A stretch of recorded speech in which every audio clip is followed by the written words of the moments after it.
الحمد لله والصلاة والسلام على رسول الله بعد. أعوذ بالله من الشيطان الرجيم. أعوذ بالله أن أكون من الجاهلين. أعوذ بالله من علم لا ينفع ومن قلب لا يخشع ومن نفس لا تشبع ومن دعوة لا يستجاب لها. بسم الله الرحمن الرحيم. اللهم صل على محمد وعلى آل محمد وعلى آل محمد كما صليت على إبراهيم وعلى آل إبراهيم إنك حميد مجيد. اللهم بارك على محمد وعلى آل محمد كما باركت على إبراهيم وعلى آل إبراهيم إنك حميد مجيد. আচ্ছা, আমরা শুরুতেই এখানে একটা প্রশ্ন রেখেছি যে কেন রাসূল আরবি সাল্লাল্লাহু আলাইহি ওয়াসাল্লামের জীবনী জানা জরুরি। তো অর্থাৎ এটা জরুরি এ কারণে যে তিনি আল্লাহর বিধান অনুসারে ব্যক্তি জীবন, সামাজিক জীবন, রাষ্ট্রীয় জীবন এই সব কিছুকে তিনি প্রতিষ্ঠা করার ক্ষেত্রে একজন মহান নবী এবং রাসূল, এবং তার বিপ্লবী জীবনধারা এই দুনিয়াবাসীর জন্য এক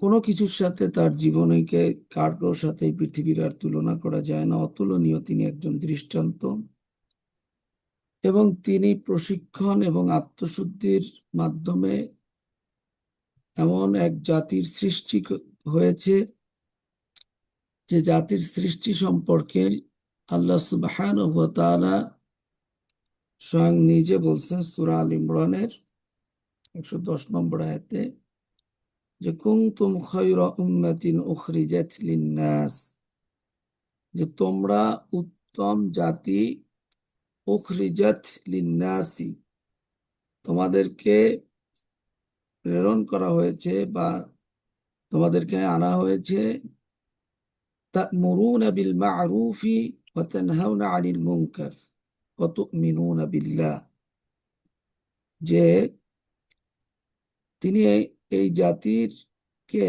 সৃষ্টি করা হয়েছে যে তারা মানুষকে কল্যাণের দিকে, তাদেরকে সংশোধনের দিকে, সৎকর্মের আদেশের দিকে, অসৎকর্মের নিষেধের দিকে তারা মানুষকে আহ্বান করবে।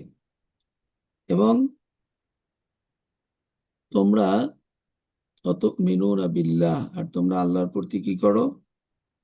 ঈমান আনবে। তো তারপরের অংশে আল্লাহ বলছেন যদি তারা ঈমান আনতো তাহলে এটা অবশ্যই কল্যাণকর। তো আমরা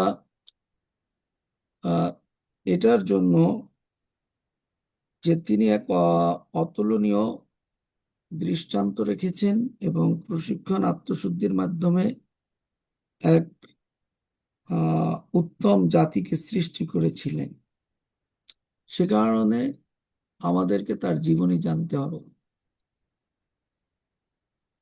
এরপরে আমরা এখানে রাহমাতুল লিল আলামিন, কুরআনুল কারীমে আলামিন শব্দটা যত জায়গায় এসেছে, যেমন আমরা সূরাতুল ফাতিহাতে পড়ে থাকি আলহামদুলিল্লাহি রব্বিল আলামিন, আল্লাহর সাথে আলামিন শব্দটা, তিনি সৃষ্টি জগতের রব, ব্যবহার করা হয়েছে। আবার আল্লাহ রসুলের সাথেও রহমাতাল লিল আলামিন শব্দটা ব্যবহার করা হয়েছে। কুরআনের সাথে যেমন কুরআনকে জিকির বলা হয়েছে, জিকরুল লিল আলামিন, যে এটা বিশ্ববাসীর জন্য উপদেশ। তো রসুল সাল্লাল্লাহু আলাইহি ওয়াসাল্লাম শুধু দুনিয়ার মানুষের জন্য রহমত না, তিনি সবকিছুর জন্য রহমত। এখন এখানে এই 23 বছর উনি 40-এর পর থেকে যে তিনি 23 বছরের যে তার মূল সংগ্রাম প্রচেষ্টার ফলে আল্লাহ তাআলা তাকে বিজয় দান করেছিলেন এবং তিনি দুনিয়ার বাসীর সামনে একটা আদর্শ ভীষণ মিশন রেখে গিয়েছেন এবং তিনি এর মধ্যে অসাধারণ ত্যাগের উদাহরণকে রেখে গিয়েছেন। কিন্তু এই যে তিনি সেই কষ্টগুলো কি করেছেন সেগুলো সব ধারাবাহিকভাবে সামনে আসবে, কিন্তু এর জন্য তিনি কোনো মানুষের কাছে কোনো পারিশ্রমিক চান নাই, কোনো দুনিয়াবি কোনো প্রতিদান চান নাই।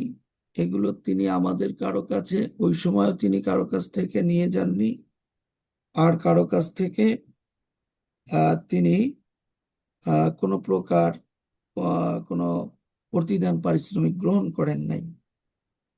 তার নীতি ছিল কুরআনুল কারীমের আলোকে ওয়ামা আসআলুকুম আলাইহি মিন আজরিন।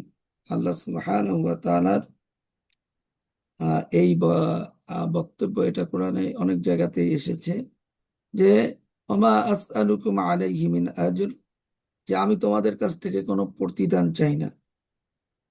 ইন আজরিয়া ইল্লা আলা রব্বিল আলামিন, যে আমার পুরস্কার তো কেবল বিশ্ব জগতের প্রতিপালকের উপরই নির্ভরশীল। তাহলে আমরা যদি এই কথার উপরে যে রসুলের নীতি কি ছিল, তাহলে তার উত্তর কি হবে? যে তার দীর্ঘ এই সংগ্রামের নীতি ছিল যে তিনি কারো কাছ থেকে কোনো প্রতিদান পারিশ্রমিক এগুলো গ্রহণ করে যান নাই এবং কারো কাছ থেকে তিনি চানও নাই। তাহলে এটার উত্তরে আমরা কি বুঝতে পারি যে রসুলের নীতি কি? তিনি দুনিয়াবাসীকে হেদায়েতের পথ দেখিয়ে গিয়েছেন, জান্নাতের পথ দেখিয়ে গিয়েছেন, কিন্তু এর জন্য এখানে আমরা একটা কথা প্রায় বলি যে পৃথিবীতে অনেক মানুষ অনেক আবিষ্কার করেছে। আমরা বিমানে ঘুরি, ট্রেনে ঘুরি, আরো বড় বড় জাহাজ, এগুলো এই মেশিনারিজ জিনিসগুলো তো অনেক গভীর চিন্তা ভাবনা করে কোথায় একটা একটা গাড়ির ইঞ্জিনে কত নাট বল্টু, কোন জায়গায় কোনটা থাকে, কত তার জোড়া তার, এটা কি কম বিষয়? বিমানের কথা চিন্তা করেন। কিন্তু তারপরেও এই দুনিয়াবাসীরা যদি আপনি জিজ্ঞাসা করেন যে বিমান কে বানাইছে, আমরা অধিকাংশ লোক, এবং তারা কিন্তু খুব বেশি কয়েকশো বছর আগেই, তাদের নামও কিন্তু মানুষ জানে না, তাদের কাজগুলো নিয়ে মানুষ ঘুরতে আছে, জানতে আছে। এমনি ভাবে গাড়ি, ট্রেনের একটা কত বড়, কতগুলো বগি টেনে নিয়ে যাইতে আছে, একটা বগি কয়টা বাসের সমান। তাহলে কিন্তু এই ট্রেনের আবিষ্কারক এর নাম আমরা জানি না। কারণ হলো এই দুনিয়াবি যে জিনিসগুলো মানুষ তৈরি করে, এগুলোর চাইতেও বড়, এগুলো মানুষের উপকার করছে, আবার এর ক্ষতিও আছে, যাই হোক। কিন্তু এই উপকারগুলোর চাইতেও বড় উপকার হলো মানুষ জাতিকে সঠিক রাস্তা হেদায়েত দেখানো। এটা হইছে এইসব কাজের চাইতে সবচাইতে বড় কাজ। এজন্য এরা এত কিছু আবিষ্কার করে, এদের নাম কাম এভাবে মানুষ বই কিতাব পড়ে, কিন্তু আল্লাহ রসুলকে তিনি এদের চাইতে হাজার বছর আগে, 1400-1500 বছর আগে, কিন্তু তারপর ওনাকে আমরা চিনি, ওনার ব্যাপারে আমাদের আগ্রহ আছে, ওনার ব্যাপারে আমরা জানতে চাই।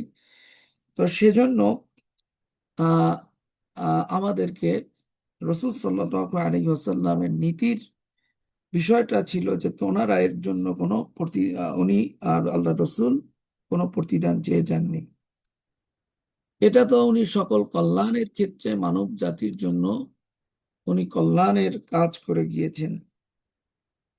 এবার অর্থাৎ সেটা কি, মানুষকে উনি হেদায়েতের রাস্তা দেখায় গেছেন, এটাই হচ্ছে সবচাইতে বড় কল্যাণ, সবচাইতে বড় উপকার।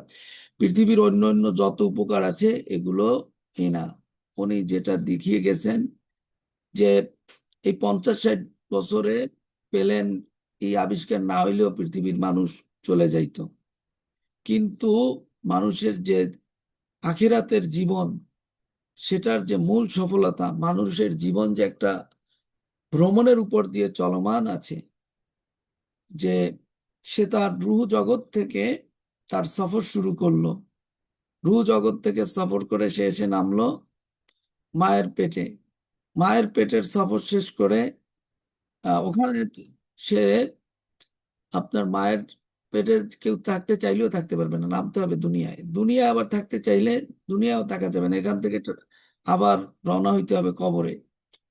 কবরে কবরে যদি আপনি যান, ওখানে আবার থাকতে পারা যাবে না, ওখান থেকে আবার যাইতে হবে হাসরের ময়দান, ওখানে যে যে এখানে থাকবো না ওখানেও থাকা যাবে না, ওখান থেকে আবার রওনা হইতে হবে চূড়ান্ত বিচার ফয়সালার পরে, হয় জান্নাতে না হলে জাহান্নামে। যাই হোক, আল্লাহ তাআলা আমাদেরকে সকলকে জান্নাতের জন্য কবুল করুন। আর এইখানে যাওয়ার পরে আপনার কিন্তু আপনার অর্থাৎ দ্বিতীয়বার যখন আপনি আবার, এরপরে আর আপনার জীবনের কোনো শেষ নাই, এটা চলমান থাকবে, সেই জীবনের সফলতা, সেই জীবনের কল্যাণের পথই আল্লাহ রসুল সাল্লাল্লাহু আলাইহি ওয়াসাল্লাম দেখিয়ে গিয়েছিলেন। কিন্তু এর জন্য তিনি কোনো পারিশ্রমিক দেননি, তিনি কোনো পার্থিব কোনো প্রতিদান চাননি। এবার আসেন, দুনিয়াবাসীর জন্য গুরুত্বপূর্ণ হলো অর্থনীতি। আজকে দুনিয়াবাসীরে সবাই আমরা দেখতে পাই অর্থনীতির নিয়ে সবাই চিন্তা, এবং এগুলো নিয়ে আপনারা বিভিন্ন জায়গাতে কথা শুনলে দেখতে পাবেন। এখন আমরা অর্থনৈতিক আদর্শের দিক থেকে এবং এর মর্যাদার দিক থেকে আমরা যদি ওনার বিষয়ে দেখি, তিনি কি শিখিয়েছিলেন? সম্পদ মানুষের দাস, মানুষ সম্পদের দাস নয়। কিন্তু আজকের দুনিয়ার কথা চেঞ্জ হয়ে যায়। এখন মানুষ এমন সব কথা বলে যে মানি ইজ সেকেন্ড গড, নাউজুবিল্লাহ, এ ধরনের কথাবার্তাও আপনার আহ, যেটা আপনার খুবই আপনার যা জঘন্যতম কথা। তো আমরা আহ এ ধরনের কথাও শুনি, কিন্তু তিনি যে বিষয়টা শিখিয়েছিলেন যে আসলে অর্থ সম্পদ এগুলো এগুলো হলো মানুষের দাস, কিন্তু মানুষ সে সম্পদের দাস নয়। কিন্তু আজকে আমরা দেখি মানুষ এখান থেকে চেঞ্জ হয়ে যায়। এখন আমরা ওনার জীবনীতে দেখতে পাই যে উনি রসূল হওয়ার পূর্বে উনি অত্যন্ত একজন সফল ব্যবসায়ী ছিলেন, এবং নবুয়াতের দায়িত্ব পাওয়ার পর তিনি তার সম্পূর্ণ সম্পদ উনি অর্থাৎ তার যে দুনিয়ায় আসার যে ভিশন এবং মিশন ছিল, মানুষকে যে তার দুনিয়ায় আসার মূল উদ্দেশ্য, কুরআনুল কারীম কয়েক জায়গাতেই বলে বলা হয়েছে, হুয়াল্লাযী আরসালা রাসূলাহু বিল হুদা ওয়া দীনিল হক লিইয়ুযহিরাহু আলাদ দীনি কুল্লিহি। তো যে আল্লাহ রসুল দুনিয়ায় আসার একটা অন্যতম উদ্দেশ্য হলো দুনিয়ায় যত বাতিল তন্ত্র মন্ত্র, বাতিল দিন, বাতিল জীবন ব্যবস্থা, আপনার সকল সেকুলারিজম, ক্যাপিটালিজম, তার পরবর্তীতে আপনার এই যত তন্ত্রমন্ত্র আছে, এই সকল তন্ত্রমন্ত্র, সকল বাতিল দিন, কুফরি দিনকে আপনার নিচে রেখে একমাত্র আল্লাহর দিনকে তিনি বিজয়ী করবেন। আর তার দুনিয়াতে আসার উদ্দেশ্য ছিল, কুরআনুল কারিমে আল্লাহ বলছেন, কামা আরসালনা ফীকুম রাসূলাম মিনকুম ইয়াতলু আলাইকুম আয়াতিনা, যে তিনি আসছেন দুনিয়াতে, যেমন একজন রসুলকে প্রেরণ করা হয়েছে, ইয়াতলু আলাইকুম আয়াতিনা, সে আল্লাহর আয়াতসমূহকে তেলাওয়াত করবে, আয়াতিনা ওয়া ইউযাক্কিকুম, এবং তিনি মানুষকে পরিশুদ্ধ করবেন, ওয়া ইউআল্লিমুকুমুল কিতাবা, এবং তিনি কিতাবকে শিক্ষা দেবেন, ওয়াল হিকমাতা, এবং হিকমত শিক্ষা দেবেন, ওয়া ইউআল্লিমুকুম মা লাম তাকুনু তা'লামুন, আর মানুষ যা জানতো না এটা তিনি শিখাবেন। তো এইগুলোই ছিল তার মূল দুনিয়ার, যে তার অন্য সকল দিনকে আহ পরাজিত করে আল্লাহর দিনকে তিনি গালিব করবেন, বিজয়ী করবেন। এটা ছিল তার ভিশন এবং মিশন। তিনি তার এই নবুয়ত লাভের পরে, রিসালাত লাভের পরে, তিনি যে তার যে অর্থ সম্পদ ছিল, সফল ব্যবসার, তিনি তার এই সব সম্পদই আপনার এর জন্য, তার এই মহান মিশনের জন্য ব্যয় করে গিয়েছেন।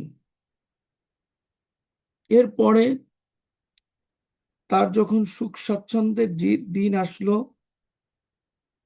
তখনও তিনি দারিদ্রতার সাথে সহজ সরল সাদামাটা জীবনযাপনই করে গিয়েছেন। অর্থাৎ তিনি যখন অনেক ক্ষমতায় আসীন হলেন, তার সুখের দিন আসলো, তখনও তিনি সেই আগের জীবনে যেভাবে দারিদ্রতার সময় ছিলেন, সহজ সরল সাদামাটা জীবন যাপন করেছিলেন, তখনও তিনি সুখ স্বাচ্ছন্দ্যের, দারিদ্রতার সেই সহজ সরল সাদামাটা জীবনকেই তিনি বেছে নিয়েছিলেন। এমনকি তার পুত পবিত্র স্ত্রীরা তার সেই সুখের দিনে তার কাছে কোনো কিছু যদি আবদার করেছেন, তিনি তাদের সেই আবদারকেও তিনি গ্রহণ করেন নাই। এমনকি অর্থনৈতিক এই আদর্শের ক্ষেত্রে তিনি এমন দৃষ্টান্ত রেখে গিয়েছেন, যে তিনি তার নিজের ঘরে কখনো অতিরিক্ত সম্পদকে জমিয়ে রাখতেন না। ইয়া ছাড়া ব্যবসা প্রতিষ্ঠান যারা চালায়, তারা আমরা জানি অনেক মানুষ কাজ করে, দারোয়ান থাকে, খাদেম থাকে, কিন্তু তার ব্যক্তিগতভাবে তার আপনার পার্সোনাল অ্যাসিস্ট্যান্ট থাকে, কিন্তু তার এরকম এই স্বাচ্ছন্দ্যময় সময়ও তিনি এরকম ছিল না তার। এমনকি তিনি কোনো বাহনের মালিকও ছিলেন না, আর তার ঘরে বিলাসিতার কোনো সামগ্রীও ছিল না। দুনিয়া থেকে তিনি যখন বিদায় নিলেন, তখন তিনি তার ঘরে শুধুমাত্র যুদ্ধের জন্য ব্যবহৃত কয়েকটা সরঞ্জাম, তরবারি, এগুলোই ছিল। ইহা ছাড়া তার আর কোনো সম্পদ ছিল না। সেজন্য আজকে আমরা যা অর্থনীতির ক্ষেত্রে বা লোকজন যাদেরকে সবক দেয়, এরা এদের ঘরে, এরা এদের নিজেদের জন্য কি পুঁজি করে, আর তিনি কি আদর্শ দেখিয়ে গিয়েছেন, সেটা আমরা এখান থেকে। তাহলে এখন যদি বলেন আপনারা, নবুয়াত লাভের পূর্বে তিনি কোন পেশায় ছিলেন? হ্যাঁ, ব্যবসা। কোন পেশায় ছিলেন? ব্যবসা। ব্যবসা। ব্যবসা। ব্যবসায় ছিলেন। ব্যবসায়ী আর ছিল। নবুয়াত লাভের পরে তার সম্পূর্ণ সম্পদ তিনি কোথায় ব্যয় করেছেন? দিনের জন্য। দিনের সুখ স্বাচ্ছন্দ্যের দিনেও তিনি তার জীবনযাপন তার কেমন ছিল? পূর্বে যেমন সচ্ছল পূর্বে অবস্থায় যেমন ছিল, সাদামাটা জীবনযাপন ছিল, সেরকমই ছিল। আর স্ত্রীদের অতিরিক্ত আবদার তিনি কি করেন নাই? পূরণ করেন নাই। করেন নাই। আর যখন তিনি দুনিয়া থেকে বিদায় নিলেন তখন তার ঘরে কি ছিল? যুদ্ধের যুদ্ধের জিনিসপত্র যুদ্ধে ছাড়া করে গেছে। কিছু ছিল না। এই এবার আসুন তো স্যার, রাজনৈতিক আদর্শ। আগের স্ক্রিনটা আবার একটু দিবেন। আচ্ছা, এইটা আমি ফুল, এটা তো লম্বা, আমি এটা ফুল ইয়েটাই সিরাত গ্রুপে দিয়ে দিব। ঠিক আছে, ফুল পিডিএফ ফাইলটাই আপনাদেরকে আমার সম্পূর্ণ হওয়ার পরে, এক একটা পার্ট শেষ হওয়ার পরে আমি ফুল এর সাথে সব কিছু আয়াত, এই যেগুলো আসবে সব কিছু অ্যাড করে এখানে দিয়ে দিব। আচ্ছা, তারপর আপনি নিয়ে রাখতে পারেন। আচ্ছা, আমরা এবার আসেন রাজনৈতিক আদর্শের ক্ষেত্রে। এটা একটা দুনিয়ার গুরুত্বপূর্ণ বিষয়। ন্যায়, ক্ষমা, প্রজ্ঞার যে রাজনীতি, ইতিহাসে এক অতুলনীয় রাষ্ট্রনায়কের যে আদর্শ, এবং ক্ষমতার মসনদে বসেও যিনি ছিলেন মাটির মানুষ। আজকের দুনিয়াতে আমরা যখন দেখি যে এই একটু হয়েছে, ওদিকে একজন তাকাইছে, ওদিকে এই করছে, ওদিকে, এতে মানুষ মাথা খারাপ হয়ে যায়। কিন্তু এইটা নিয়ে আমরা মিডিয়ায় কত কিছু দেখতে পাই। কিন্তু আমরা রাসূল আরবি সাল্লাল্লাহু আলাইহি ওয়াসাল্লামের জীবনীকে যদি আমরা তা দেখি, তাহলে সেখানে আমরা দেখতে পাই তিনি যখন হাঁটতেন, তিনি সবার সামনে হাঁটতেন না, যে লোকজন মনে করবে যে তিনি একজন আহ, বড় আসছে, আমার পিছনে কত লোক হাঁটতে আছে। তিনি সাহাবীদের মাঝে হাঁটতেন বা মাঝখানে হাঁটতেন। তিনি নিজেকে এভাবে, এমনকি ছোট্ট শিশুরা পর্যন্ত ওনাকে এসে হাত ধরে নিয়ে চাইতে চাইলে উনি নিয়ে যাইতে পারত। আমরা আজকে অনেক মানুষের ইয়ের দিকে দেখি যে তাদেরকে হাত মিলাইতে চাইলেও দেখি যে তারা এমন একটা ভাব করেন, বা একজন লোক চলেই আসছে হাতটা মিলানোর জন্য, তারপরও দেই হাত চেপে রাখে, বা এরকম একটু হয়ে যায়। এমনকি উনি শীতকালে মসজিদে নববীতে শিশুরা আসতো যে আপনার হাতটা এই পানিতে ভিজায় দেন, তো এই ঠান্ডা পানিতেও তিনি কখনো আহ হাত ভিজাতে কখনো সংকোচ করতেন না, দ্বিধা করতেন না যে এই ঠান্ডায় আমি হাত দিতে পারবো না। এরপরে একজন রাজনৈতিক ব্যক্তিত্ব, তার সবচাইতে বড় তিনি যে কাজটা করেছেন, তিনি সবার আগে আল্লাহর বিধানকে কার্যকর করেছেন।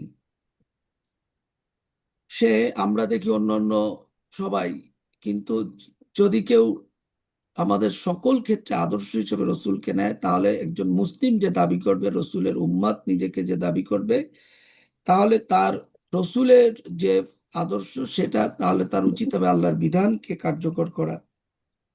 নিজে অত্যন্ত কঠোরভাবে আল্লাহর হুকুমকে, শরিয়াকে নিয়মের শরিয়াতের সকল নিয়মকে অনুসরণ করেছেন। আহ, তিনি কখনো কাউকে ব্যক্তি হিসাবে তার নিজের আদেশকে মানতে কখনো বাধ্য করেননি। আমরা এমনকি ইহুদি মুনাফিকরা তার বিরুদ্ধে লাগাতার ষড়যন্ত্র করার পরেও তিনি জানতেন এরা ষড়যন্ত্র করছে, চক্রান্ত করছে, এবং ধারাবাহিক লাগাতার ষড়যন্ত্র করার পরেও আমরা আজকের দুনিয়াতে দেখি কারো একটা শুনলেই যে একে ঠিক আছে, একে একটা সিস্টেম দিয়ে দাও বা একটা ব্যবস্থা করে দাও, ওরে ভিতরে নিয়ে আসো, এই অবস্থা তৈরি করে। কিন্তু উনি এটা তাদের মুনাফিক এবং ইহুদিদের ষড়যন্ত্র দেখার পরেও তিনি কাউকে কখনোই বিনা বিচারে কখনোই বন্দি করেন নাই।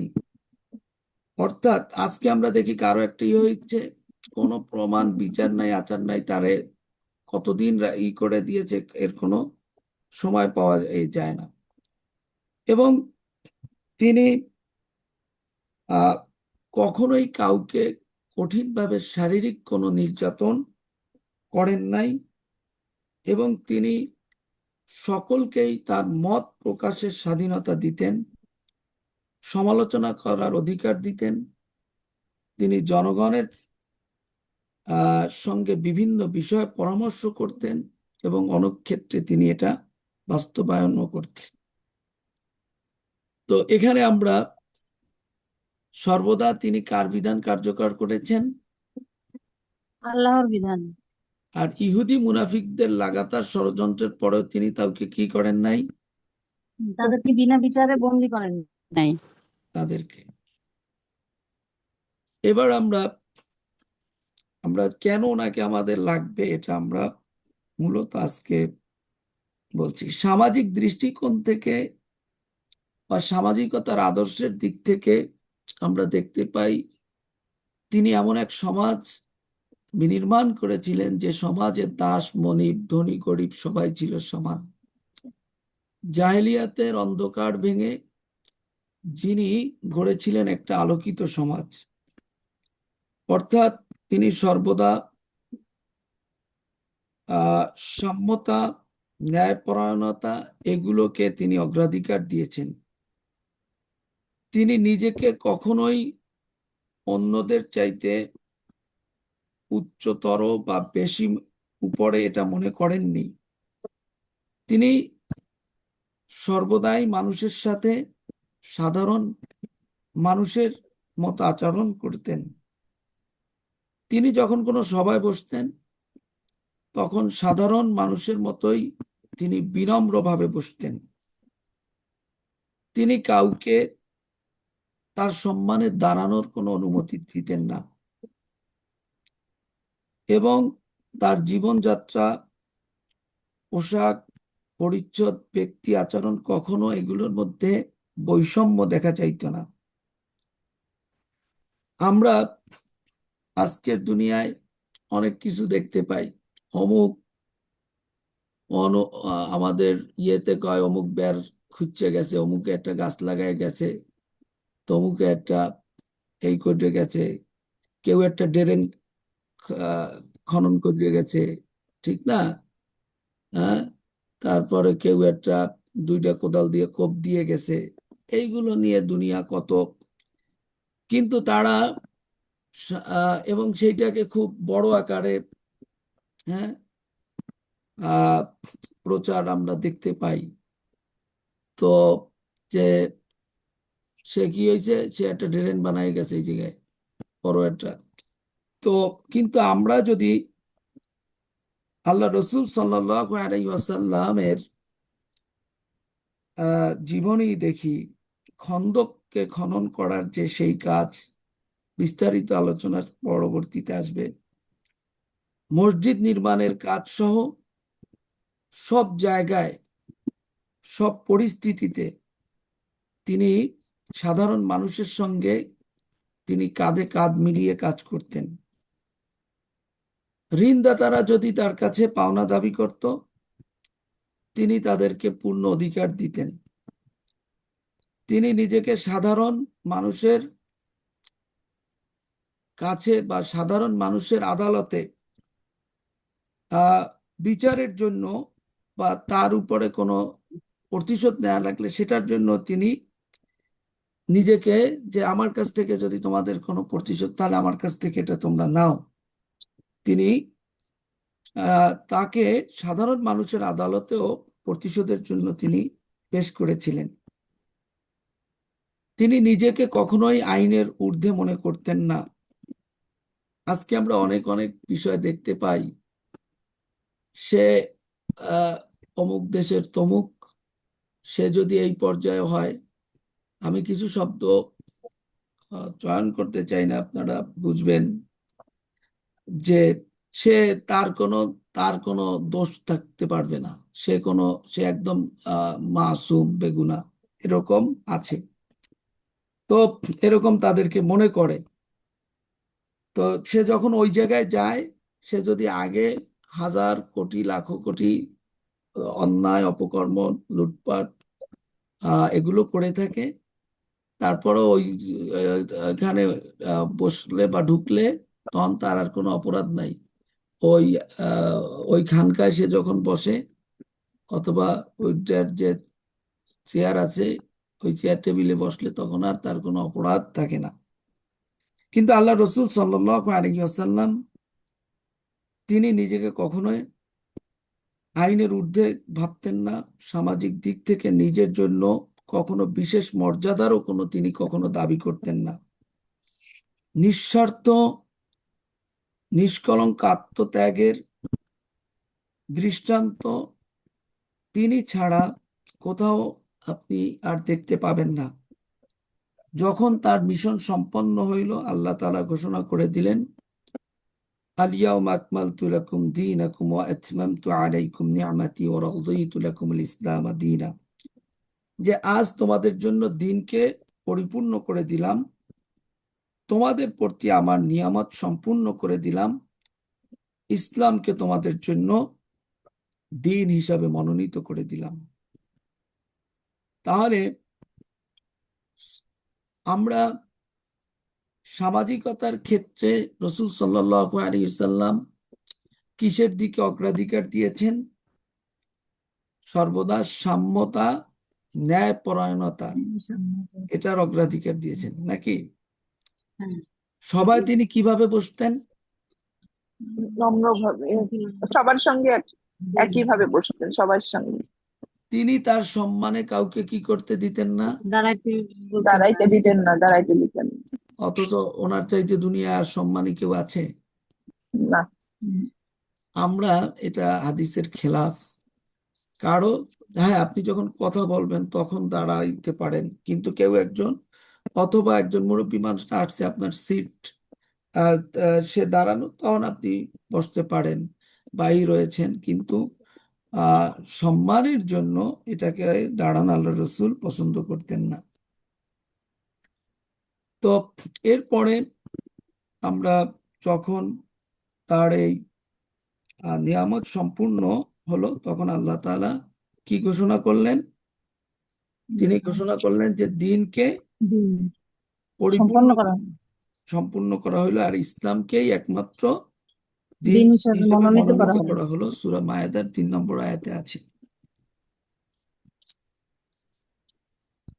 এবার রাহমাতুল্লিল আলামিনের আগমন সৃষ্টি জগতের প্রতি আল্লাহ তাআলার সবচেয়ে বড় নিয়ামত। তো আল্লাহ তাআলা মানুষের প্রতি সীমাহীন অনুগ্রহ করেছেন, অগণিত নিয়ামত দান করেছেন, কিন্তু তিনি কখনোই তার কোনো অনুগ্রহের জন্য প্রতিদান চান নাই, যে তোমার এই এই দিছি এর জন্য আমার এই প্রতিদান দাও। এবং আল্লাহ তাআলা সেই অনুগ্রহের জন্য কোনো কিছু এরকম জাহেরও করেন নাই। বরং কোরআনে আমরা দেখতে পাই অন্যের আহ আহ বিষয়গুলো আরো তিনি আলোচনায় নিয়ে আসছেন, যে তিনি যে কাজটা করেছেন সেটা যা বলেছেন তার চাইতে একটা বাচ্চা সৃষ্টি করেছেন তিনি, কিন্তু মা হয়তো তাকে ধারণ করেছে, লালন পালন করেছে।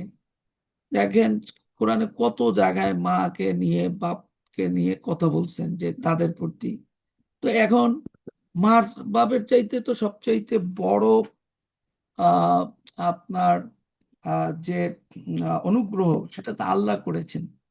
সেটার জন্য তিনি সেইভাবে কিন্তু মা বাপের কষ্ট নিয়ে তিনি এত কথা তো তার দুনিয়াতে আমরা একটা কাজ করলে সব আমরা খালি আমাদের দুনিয়ায় দেখবেন যে কোনো কেউ যখন কেউ একটা কাজ করে একটা কোম্পানিতে, তখন সে চায় যে আমার অফিস, শুধু সে তার নিজের কাজটাকে করতে, আমি দু একজন বাদে বেশিরভাগ মানুষ তারা তাদের নিজেদেরটাকেই ফোকাস করতে চায়, কিন্তু আর একজনের বিষয়কে যে সে তুলে ধরতে চায় না।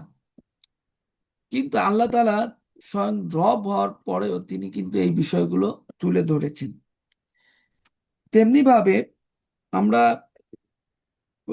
যদি কোনো নিয়ামতকে বিশেষভাবে উল্লেখ করে অনুগ্রহ ঘোষণা করে থাকেন কুরআনুল কারিমে, সেটা হলো রাসূল আরবি সাল্লাল্লাহু আলাইহি ওয়াসাল্লামকে তার দুনিয়াতে আসার এই আগমন।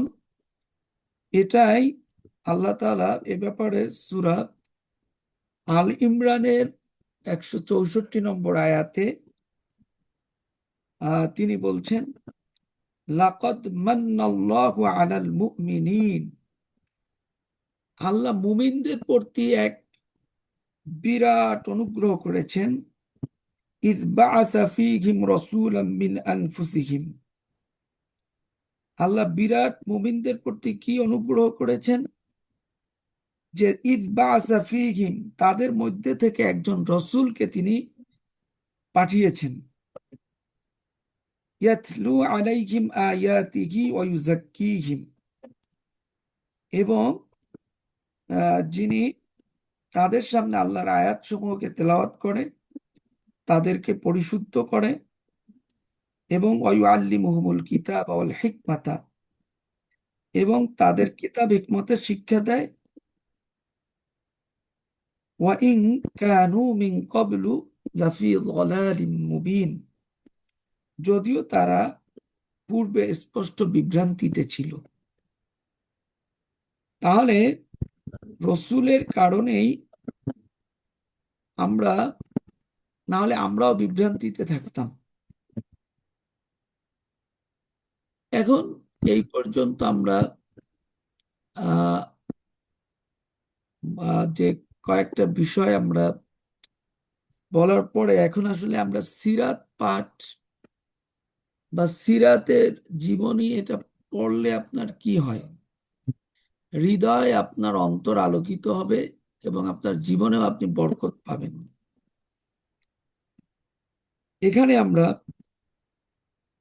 এখানে আমরা রসূলের জীবনী জানলে পড়লে আমাদের অন্তর আলোকিত হবে এবং দ্বিতীয় জীবন বরকতময় হবে। এটা হলো আমরা রাসূলের প্রতিটি দিক উজ্জ্বল, এবং তার জীবনের জন্ম থেকে ইন্তেকাল পর্যন্ত প্রতিটি মুহূর্ত, শিক্ষা দীক্ষা, জীবনের প্রতিটি অঙ্গভঙ্গি, এগুলোকে সাহাবা রাদিয়াল্লাহু আনহুম, পরবর্তী সালফে সালেহিনরা, ইমামরা এগুলোকে সংরক্ষণ করেছেন বিশুদ্ধ সনদ সহ। এগুলোকে মানুষের কাছে আমাদের জন্য রেখে গিয়েছেন ইতিহাসের পাতায়। সেজন্য সিরাতুন নবীর বিষয়গুলো, যেটা হলো যে এই বিষয়গুলোকে সঠিকভাবে জানা একজন মুমিনের জন্য জরুরি। আর এই বিষয়গুলোকে আহ, তার সকল আহ, রসুলের সাহাবীদের পর থেকে রসুলের যত আজও পর্যন্ত যারা তাকে ভালোবাসে, ভক্ত আছে, তারা এটাকে সংগ্রহ করছে, তারা এটাকে প্রচার করছে, এটাকে সঠিক আছে কিনা এগুলোকে তারা তার কে যারা ভালোবাসে, তার সাথীরা, তার সঙ্গীরা এবং তার ভক্ত যারা আছে, তারা সবাই এই বিষয়গুলো আমাদের কাছে আহ, আহ, আহ, আপনার পৌঁছিয়ে গিয়েছেন এবং গবেষণামূলকভাবেই এগুলো পৌঁছিয়েছেন। এখন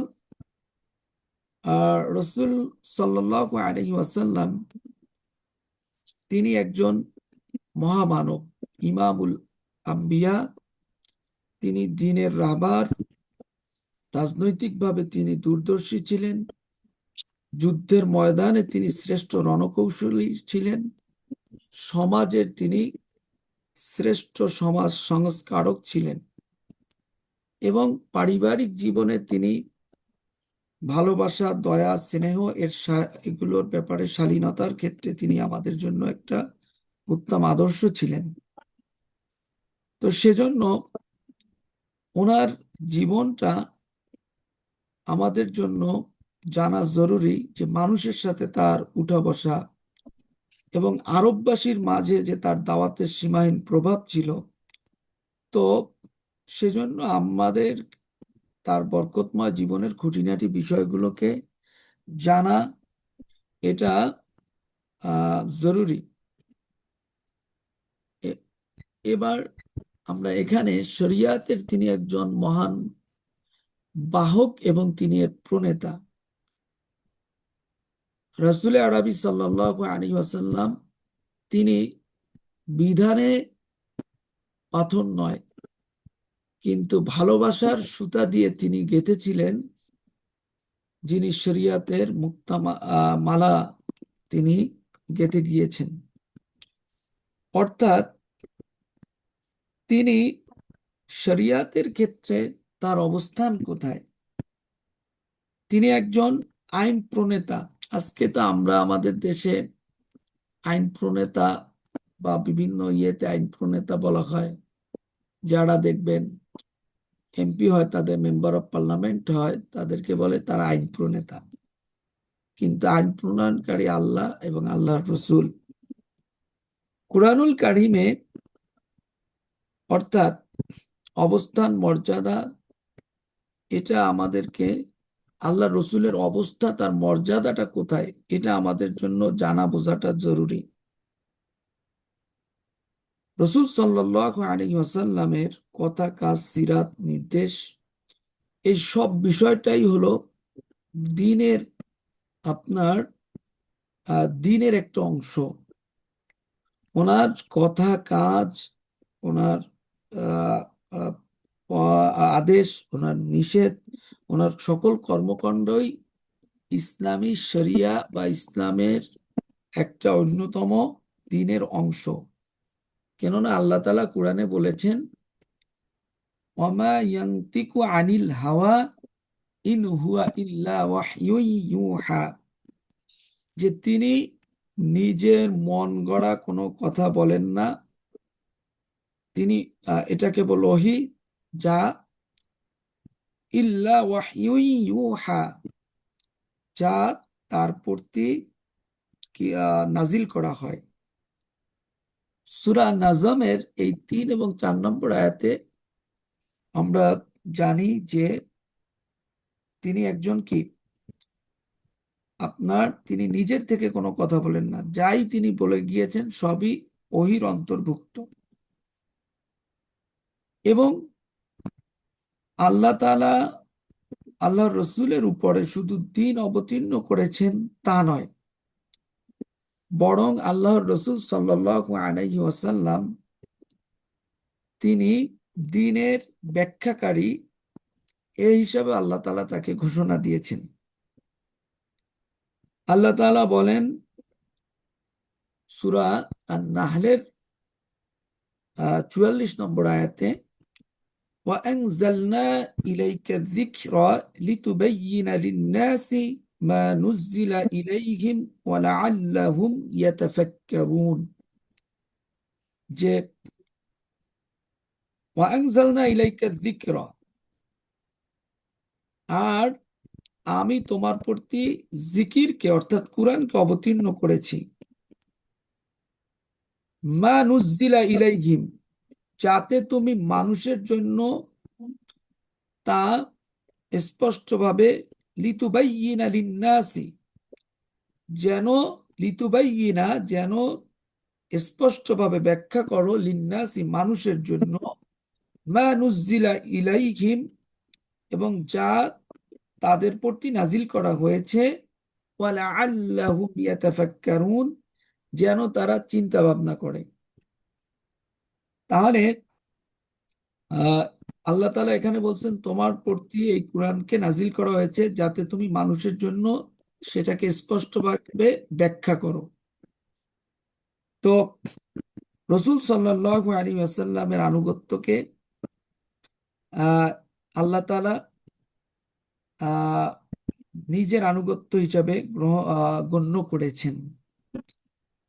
আহ, এবং আপনার রসূল সাল্লাল্লাহু আলাইহি ওয়াসাল্লামের উত্তম আদর্শের ব্যাপারে আল্লাহ তাআলা ঘোষণা করেছেন, লাকাদ কানা লাকুম ফি রাসূলিল্লাহি উসওয়াতুন হাসানা, যে নিশ্চয়ই তোমাদের জন্য আল্লাহর রসূল এর মধ্যে রয়েছে উত্তম আদর্শ।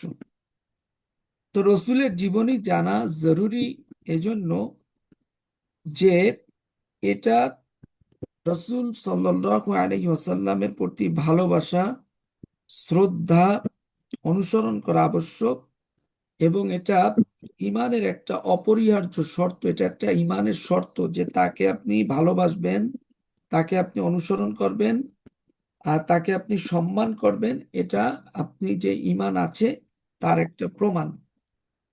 ভালোবাসা এবং শ্রদ্ধার ক্ষেত্রে আপনাদের যে দাবি সেটা হলো যে রসূলের জীবন চরিত্র সম্পর্কে পূর্ণ জ্ঞান অর্জন করা।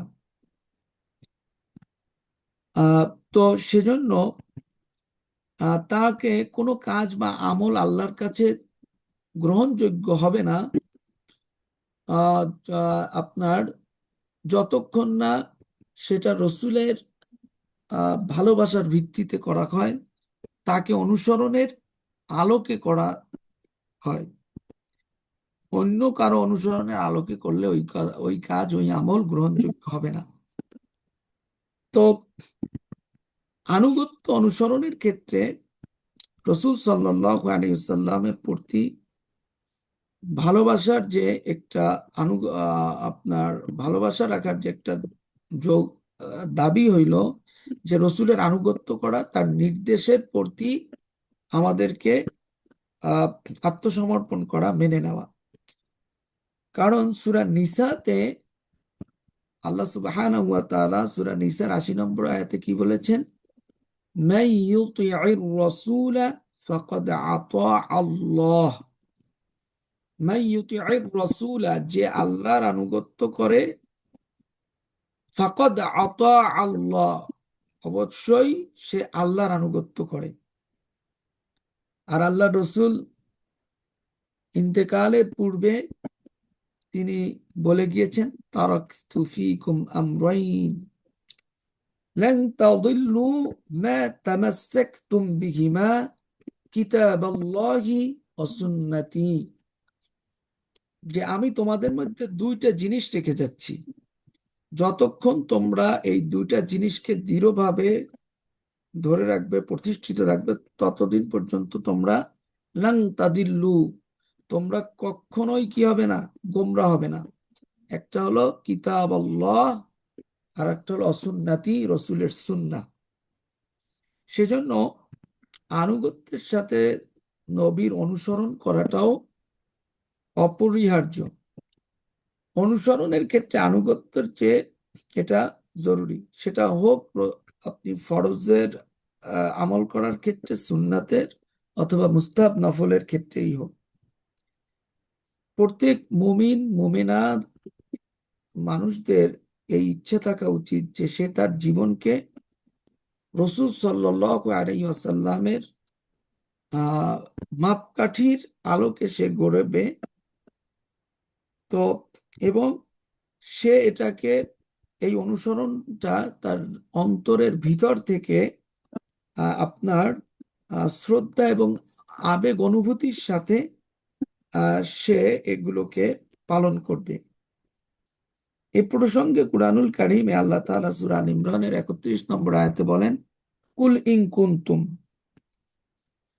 আপনি বলুন, যদি তোমরা তুহিব্বুন আল্লাহ, যদি তোমরা আল্লাহকে ভালোবাসতে চাও, আল্লাহ প্রতি মহব্বত রাখতে চাও, ফাত্তাবিউনি, তাহলে তোমরা অনুসরণ করো, তবে তোমরা আমার অনুসরণ করো।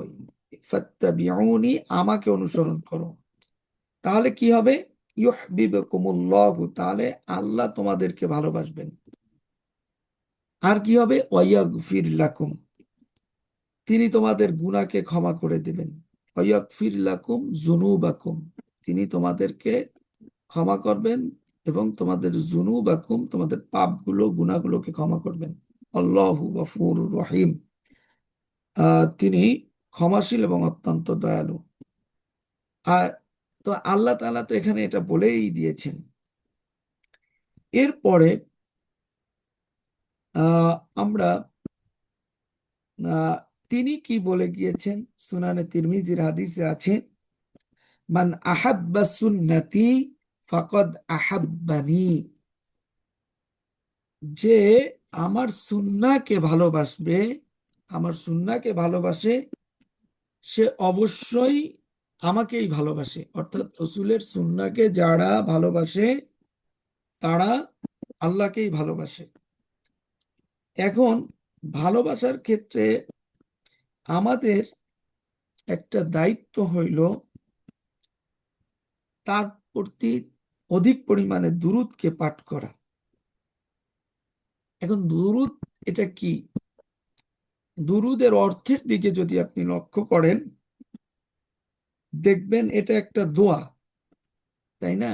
এখানে আপনি একটা দোয়া বলতে আছেন, আল্লাহুম্মা সাল্লি আলা মুহাম্মাদ ওয়া আলা আলি মুহাম্মাদ। তা এই যে আপনি তার প্রতি দুরূদের, আহ, আমরা এখানে সব যে আপনি তাকে বরকত দেন, পুরা এটা একটা দোয়া। আল্লাহ তাআলা রসূল সাল্লাল্লাহু আলাইহি ওয়াসাল্লামের অসংখ্য অনুগ্রহ, তার তিনি অনেক আহ, অনুগ্রহ আমাদের উপর বর্ষিত হয়েছে। তিনি আল্লাহর কোনো বার্তাকে কম বেশি না করে সব আমাদের কাছে পৌঁছে দিয়ে গিয়েছেন, এবং এইগুলো পালন করতে তাকে কি পরিমাণে কষ্ট সহ্য করতে হয়েছে, শারীরিকভাবে, মানসিকভাবে, আরো বিভিন্ন ভাবে তাকে কষ্টের মধ্যে যেতে হয়েছে, সেগুলো আমরা জানি। এবং আমরা সামনে ইনশাল্লাহ বিস্তারিত আমরা সেই আলোচনাগুলো আসবে। তো এই কঠিন পরীক্ষা তিনি পড়ে গিয়েছেন উম্মার জন্য।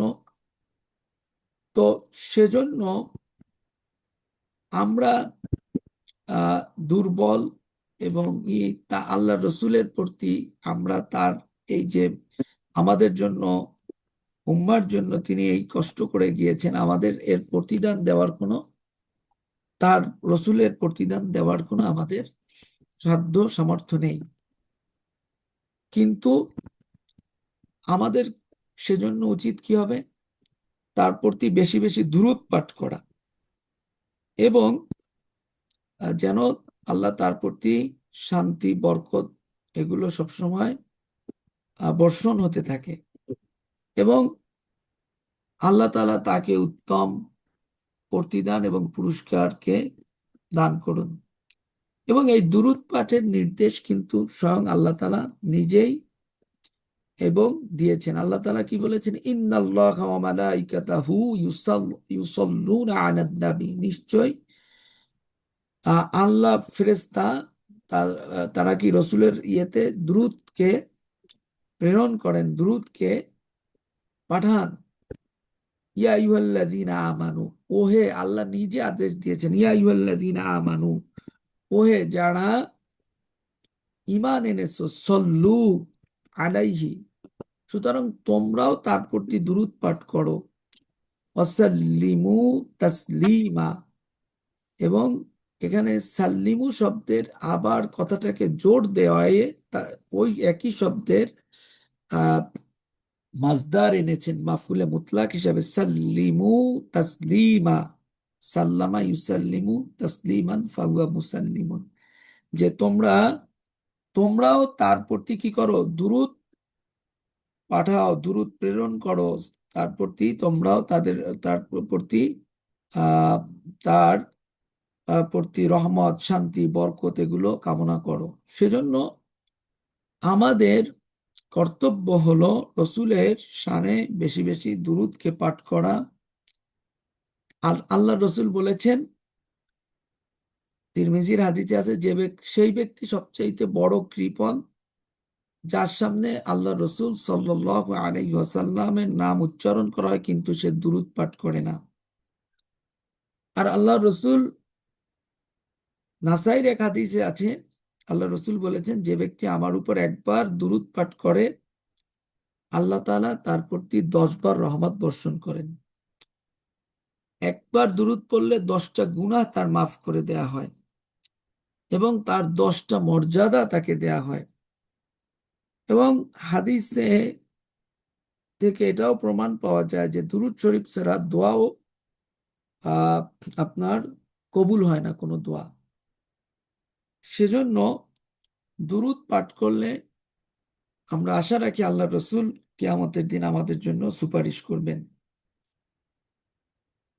যদি কোনো ব্যক্তি রসুলের নামকে মোহাব্বত, ভালোবাসার সঙ্গে উচ্চারণ করে, মুখে অন্তরে গভীর শ্রদ্ধা ভক্তির সাথে, তাহলে তার আদর্শ এটা করে, কিন্তু ওনার আদর্শ সুন্নাহকে সে অনুসরণ করে না, কিন্তু রসুলের তরিকার বিপরীত সে কাজ করে, তাহলে সে আসলে রসুলের ভালোবাসার দাবি সে যে করে যে তাকে ভালোবাসে, এটা তা মিথ্যাবাদী। কারণ রসুলের প্রকৃত ভালোবাসাতে সে শূন্য। এটা একদল মানুষের ভিতরে আপনারা দেখতে পাবেন, তারা আল্লাহ রসুলকে বলে যে খুব ভালোবাসে, রসুল প্রেম প্রেম, এবং আরো কত যে ইশকে রসুল, ইশকে নবী দিয়ে এমন শব্দ দিয়ে, কিন্তু যত রসুলের শানে আহ, দেখবেন যত বাজে কাজ আছে সেগুলো সব তারা করে। তো এবং তার যে সুন্নাহ আছে তার সুন্নাহর খেলাফ সব কাজগুলো তারা করে। এইটা আসলে ভালোবাসা না। দেখা গেছে এইগুলো বেশি দেখবেন, আমরা দেখতে পাই যখন ওই যে মিলাদুন নবী আয়, মিলাদুন নবীর নাম দিয়ে পুরা আল্লাহ রসুলের পুরা কাজেরই বিপরীত কাজ করা হয়। এইটা আসলে ভালোবাসা না। ভালোবাসা হলো তার আনুগত্য অনুসরণ করার মধ্যে। ইনশাল্লাহ এগুলোর আমরা আহ, উদাহরণ দিয়ে এখানে বলবো। তারপরে সেজন্য আহ, আহ, আর আরবি এক কবি বলেছেন যে তুমি আল্লাহ রসুলের সাল্লাল্লাহু আলাইহি ওয়াসাল্লাম তার অবাধ্যতা করো অথচ তার প্রতি ভালোবাসার দাবি করো। এইটা তুমি তার অবাধ্য, অথচ তুমি কও যে তারে তুমি ভালোবাসো, কিন্তু তুমি তার অবাধ্য। সত্যিকারের ভালোবাসা হইতো যদি তুমি তার অনুসরণ করতা, তার আনুগত্য করতা।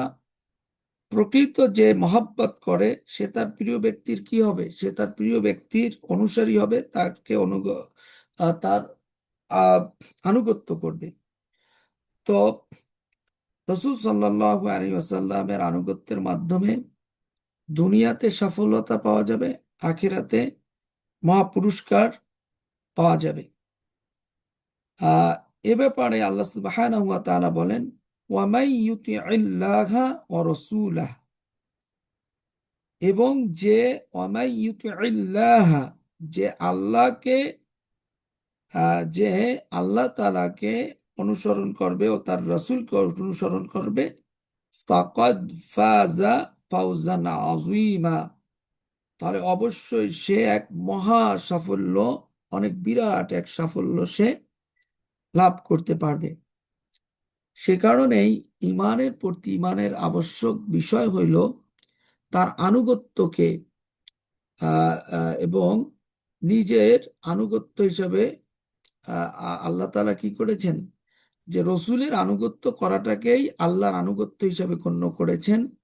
যে সেজন্যই আমরা সূরা আল ইমরানের 31 নম্বর আয়াতে পড়ি যে কুল ইন কুনতুম তুহিব্বুনা আল্লাহ, যদি তোমরা আল্লাহকে ভালোবাসো তবে ফাত্তাবিউনি, তবে তোমরা আমাকে অনুসরণ করো। ইউহিব্বুকুমুল্লাহু, তাহলে আল্লাহ তোমাদেরকে ভালোবাসবেন, তোমাদের পাপকে ক্ষমা করে দেবেন। ওয়া ইয়াগফির লাকুম যুনুবাকুম, আল্লাহু গফুরুর রহিম, আর আল্লাহ হলেন অতিশয় ক্ষমাশীল পরম দয়ালু।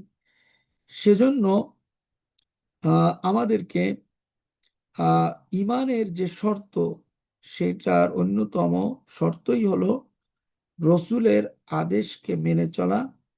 যে ব্যক্তি, সূরা নিসার 80 নম্বর আয়াতে বলা হয়েছে যে যে ব্যক্তি মাইয়ুতির রসুলা, যে রসুলকে আনুগত্য করবে, ফাকাদ আতা আল্লাহ, তাহলে অবশ্যই সে আল্লাহর আনুগত্য করলো, আল্লাহর আদেশকেই সে মূলত মেনে চললো। সেজন্য রসুলের আনুগত্য না করে আপনি নিজে যত মূল্যবানই আমল করা হোক না কেন, এটা নষ্ট করা হবে। এবং আহ, সে ব্যাপারে সূরা মুহাম্মাদের 33 নম্বর আয়াত আল্লাহ তাআলা কি বলেন? ইয়া আইয়ুহাল্লাযীনা আমানু, হে যারা ঈমান আনছো, আতিউল্লাহ, এখানে আতিউ আমর আদেশ, তোমরা আনুগত্য করো আল্লাহর। ওয়া আতিউর রাসূলা, এবং তোমরা আনুগত্য করো রসুলের। তো রসুলের আনুগত্য না করলে ওয়ালা তুবতিলু আমালাকুম, আর তোমরা তোমাদের আমাল, মানে তোমাদের আমলগুলোকে, আমালুনের বহুবচনকে আমালুন, যে তোমরা তোমাদের আমল সমূহকে নষ্ট করে ফেলো না, নষ্ট করে করো না। তো সেজন্য কোন নেক আমল তখনই গ্রহণযোগ্যতার মর্যাদা অর্জন করতে পারবে যখন রসুল সাল্লাল্লাহু আলাইহি ওয়াসাল্লামের আনুগত্যের সাথে এটাকে পালন করা হবে। আর যখন কোনো আমল আল্লাহ রসুলের সুন্নাহ বা তার তরিকা থেকে বিচ্ছিন্ন হবে, তখন সেটা বাতিল হিসাবে গণ্য হবে। কারণ কুরআনুল কারীম কি বলছে? সূরাতুল হাসরের 7 নম্বর আয়াতে আল্লাহ বলেন, ওমা আতাকুমুর রাসূলু ওমা আতাকুমুর রাসূলু ফাখুযুহু ওমা নাহাকুম আনহু ফান্তাহু ওয়াত্তাকুল্লাহ ইন্নাল্লাহা শাদীদুল ইকাব। ওমা আতাকুমুর রাসূলু, এবং রসূল যা তোমাদেরকে দিয়েছে, ফাখুযুহু, অতএব তোমরা সেগুলোকে গ্রহণ করো। ওমা নাহাকুম আনহু, আর সে তিনি যা নিষেধ করেছেন, নিষেধ করবেন, সেখান থেকে তোমরা বিরত থাকো। আর ওয়াত্তাকুল্লাহ, তোমরা আল্লাহকে বেশি ভয় করো। ইন্নাল্লাহা শাদীদুল ইকাব, নিশ্চয় তিনি হলেন শাস্তি দানে অত্যন্ত কঠোর, শাস্তি দানে তিনি সক্ষম। সেজন্য যে কোনো আমরা সুন্নাহর সাথে সবসময় আমাদের আমলকে মিলাইতে হবে। 1000 টাকার নোট আপনি যত ভালো কাগজ দিয়েই বানান না কেন, এইটাকে আপনি যদি যে দেশ, সেই দেশের কেন্দ্রীয় ব্যাংকের অনুমোদন না থাকে, যেমন বাংলাদেশের, তাহলে বাংলাদেশ ব্যাংকের অনুমোদন না থাকলে ওই 1000 টাকা কোনো অবস্থাতেই চলবে না। ওই 1000 টাকা আপনার কেউ নিবে না। সেজন্য সুন্নাহ, আর সুন্নাহর বিষয়টা হলো যে এমন করা যাবে না যে অনেক করছি কিন্তু রসুলের সুন্নাহর সাথে মিল নাই। তাহলে মনে রাখতে হবে তর্ক আমল বেশি জরুরি না, সুন্নাহ অনুযায়ী হওয়া জরুরি। তরকারিতে লবণ ঠিক মতো হইলে তরকারি খাওয়া যায়, কিন্তু তরকারিতে লবণ বেশি হয়ে গেলে সেই তরকারি আর খাওয়া যায় না। তা আমল যেটুকুই করাতে হবে সেটুকুই রসুলের সুন্নাহ অনুযায়ী হইতে হবে। সুন্নাহর বাইরে গেলে ওইটা যতই সুন্দর হোক না কেন, ওটা গ্রহণযোগ্য হবে না। যেমন আমরা আহ, ফজরের নামাজ পড়ে ক্লাসে আসছি। আজকে ফজরের নামাজে যদি 2 রাকাতের জায়গায় আমরা 3 রাকাত পড়তাম, তো 3 রাকাত পড়লে তো 1 রাকাত বাড়ায় দিলে রুকু বাড়বে, সিজদা বাড়বে, সূরা ফাতিহা বাড়বে, তাসবিহ সব বাড়বে। ওখানেও আপনি তাসবিহও আল্লাহরই প্রশংসা করতেন, আহ রুকুর তাসবিহতেও আল্লাহর প্রশংসা করতেন, সেজদার তাসবিহতেও আল্লাহর প্রশংসা করতেন, উঠতে বসতে সব জায়গায় আল্লাহর প্রশংসা করতেন। কিন্তু তারপরও সবাই বলবে যে নামাজ হবে না।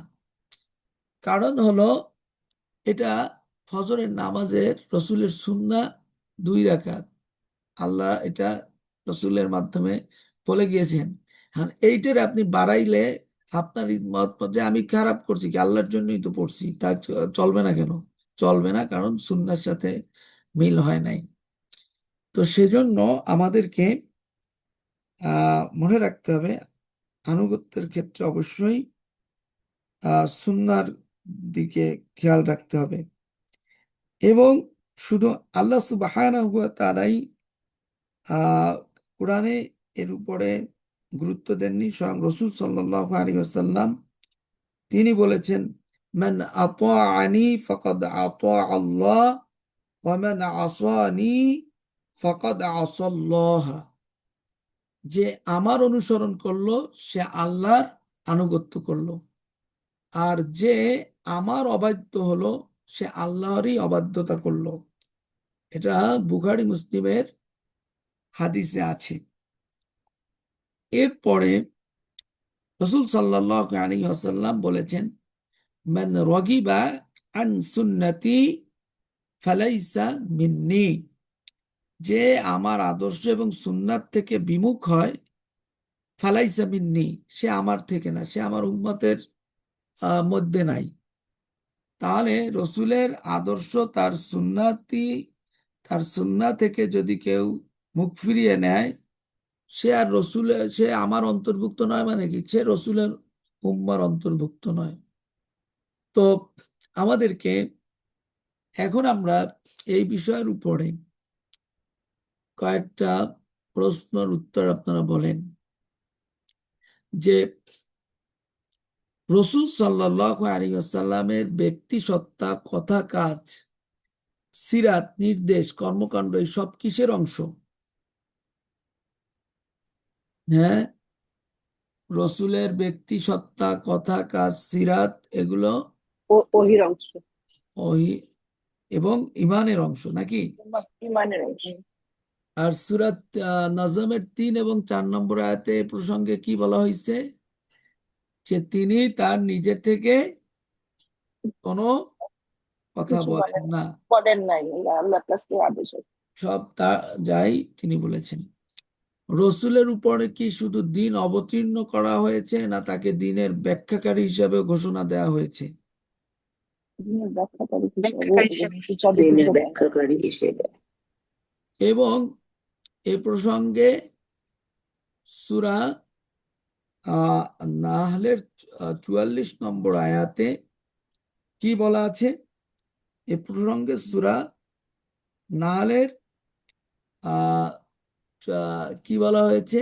যে তিনাই তার উপরে কিতাব নাজিল হয়েছে এবং যেন সে কি করে, লিতুবাইয়িনা লিন্নাসি, যেন সে মানুষের মানুষের মধ্যে জন্য সেটা বয়ান করে, বর্ণনা করে নাকি? বর্ণনা করে। বর্ণনা করে। আহ আহ প্রত্যেক মুমিনের জন্য রাসূলের প্রতি ভালোবাসা, শ্রদ্ধা, অনুসরণ করা আবশ্যক এবং এটা ইমানের অপরিহার্য কি? অঙ্গ। অঙ্গ। ইমানের অংশ। রসুলের প্রতি ভালোবাসা না থাকলে ইমান থাকবে না, থাকবে থাকবে না। না। আচ্ছা, এবারে আসেন, রাসূলের প্রতি আমাদের আরেকটা দায়িত্ব হলো তার উপরে আমাদের অধিক পরিমাণে কি করতে হবে? দুরূদ পড়তে হবে। দরুদ শরীফ। কোন ব্যক্তি সবচাইতে বড় কৃপণ?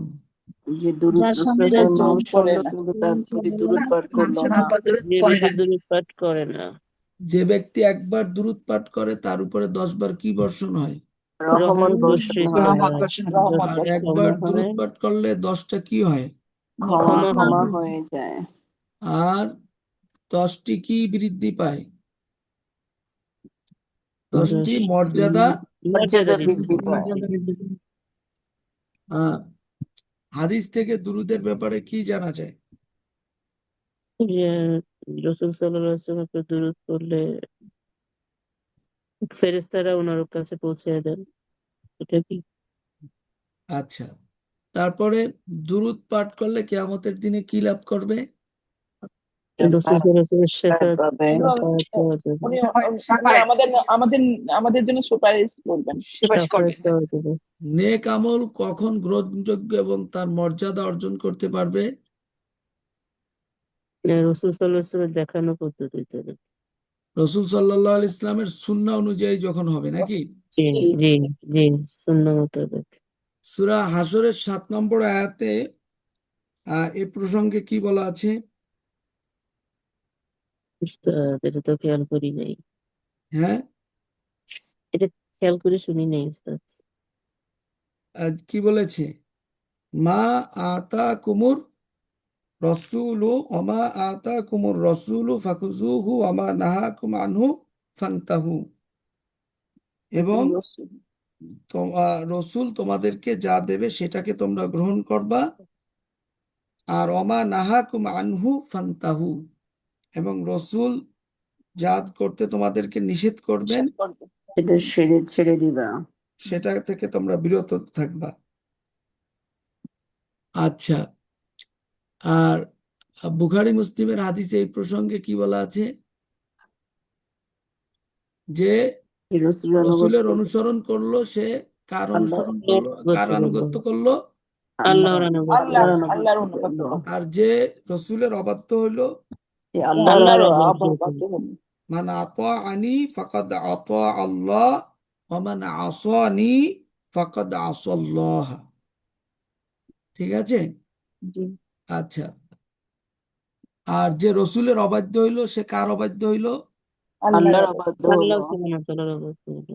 ওকে, আচ্ছা। এখন ইমানদারের জীবনে রসুল সাল্লাল্লাহু আলাইহি ওয়াসাল্লামের সম্পর্কের স্তরটা কি হবে, এটা আমরা এখানে আহ, এ বিষয়ে কথা বলবো। যে রসুল সাল্লাল্লাহু আলাইহি ওয়াসাল্লামের সম্পর্কে আমাদেরকে 1 নম্বরে হলো তার ব্যাপারে আমাদেরকে জানতে হবে তিনি কত আহ, উচ্চতার, আহ, কত মর্যাদার অধিকারী, তার গুণ কি, তার চরিত্র কি, তার শিষ্টাচার, এসব বিষয়গুলোকে আমাদের জানা কর্তব্য। তার পরহেজগারি, তার ক্ষমা, তার দয়া, তার ধৈর্য, তার সাহস, তার ত্যাগ, তার যে মর্যাদা, তার যে কুরবানি, এই সকল বিষয়টাই আমাদের জন্য জানাটা জরুরি। রসুলের জীবনের সকল দিক সম্পর্কে আহ, আমরা এজন্য যে সিরাতের প্রত্যেকটি অধ্যায়কে অধ্যয়ন করা, এর সাথে পরিচিত হওয়া, অন্যর কাছে এটাকে পৌঁছানো, এটা একজন মুসলিম হিসাবে আমাদের কর্তব্য। কারণ এটা হলো আল্লাহ রসুলের উপরে ঈমান আনার প্রথম ধাপ। তো ঈমান আনা, রসুল সাল্লাল্লাহু আলাইহি ওয়াসাল্লামের প্রতি ঈমান আনার অর্থটা কি? অর্থ হলো যে আল্লাহ তাআলা সত্যিকারের রসুল হিসাবে তাকে মেনে নেওয়া, রসুল সাল্লাল্লাহু আলাইহি ওয়াসাল্লামের দেয়া শিক্ষার প্রতি এমন বিশ্বাস হওয়া উচিত থাকবে, তার এই বিশ্বাস ধারণ করতে হবে, এই আকীদা লালন করতে হবে যে তার অনুসরণ করার মধ্যেই আমাদের কল্যাণ। যদি তার কোনো শিক্ষা শিষ্টাচারকে অবহেলা করা হয় তাহলে আমাদের দুনিয়া আখিরাত দুই জায়গায় ক্ষতি। এবং তার শিক্ষাটা শুধু দুনিয়ার ওই, উনি যতদিন ছিলেন ওই না, উনি যতদিন ছিলেন সেখান থেকে নবুয়তের একদম উনি দুনিয়াতে থেকে যাওয়ার পর থেকে আর কিয়ামত পর্যন্ত ওনাকে আপনার ওনাকে ওনার শিক্ষা, এগুলোকে, যে এর ভিতরে এই বিশ্ববাসীর কল্যাণ আছে, এই শিক্ষার প্রতি এটাকে যদি কেউ অবহেলা করে, তাহলে মনে রাখতে হবে তার দুনিয়া আখিরাত দুই জায়গায় ক্ষতি। এবং ওনার এই শিক্ষাগুলো সাময়িক সময়ের জন্য না, এটা আহ, একদম চিরস্থায়ীভাবে এটা আহ, আহ, থাকবে দুনিয়াতে। আজকে 2026 সালে ও এটা প্রযোজ্য, আবার 3026 সাল, 4026 সাল, এরকম যত দূর যাবে তত দূরের জন্য ওনার শিক্ষা এভাবে স্থায়ী থাকবে। আল্লাহকে, আল্লাহর সাথে পরিচয় লাভ করা, আল্লাহর পরিচয়ের জন্য কিভাবে, এটার তিনি শিখিয়ে গিয়েছেন। এবং রসুলের ভালোবাসার ক্ষেত্রে আমাদেরকে যেটা আমরা খেয়াল রাখব, সেটা হলো আপনার যে তার প্রতি ভালোবাসাটা হলো নিঃস্বার্থ ভালোবাসা। হৃদয়ের অন্তরের গভীর থেকে রসুল সাল্লাল্লাহু আলাইহি ওয়াসাল্লামের প্রতি ভালোবাসা রাখতে হবে। এবং সেই ভালোবাসা দুনিয়ার অন্য সব ভালোবাসার চাইতে শ্রেষ্ঠ হইতে হবে। মা, বাপ, সন্তান, ভাই, বোন, আত্মীয় স্বজন, বন্ধু বান্ধব, এদের সবার চাইতে রাসূল আরবি সাল্লাল্লাহু আলাইহি ওয়াসাল্লামের প্রতি ভালোবাসা, মহব্বত সবচাইতে বেশি এবং শ্রেষ্ঠ ভালোবাসা হইতে হবে। এবং এদের সবার চাইতে আল্লাহ রসুল সাল্লাল্লাহু আলাইহি ওয়াসাল্লামের প্রতি ভালোবাসাটা থাকা উচিত। এখন এইটা আসলে মৌখিক আমরা সবাই বলি, বাস্তবে আমরা এখান থেকে অনেক দূরে আছি। আল্লাহ তাআলা আমাদেরকে উপলব্ধি করে সঠিকভাবে এর বাস্তবায়ন করার তৌফিক দান করুন। তো সেজন্য আল্লাহ রসুলকে নিজের জীবন থেকেও বেশি গুরুত্বপূর্ণ অগ্রাধিকার, তার মর্যাদাকে দিতে হবে। ওনার মর্যাদা আমার জীবনের চাইতেও বেশি দামি, বেশি গুরুত্বপূর্ণ, এটাই ইমানের দাবি।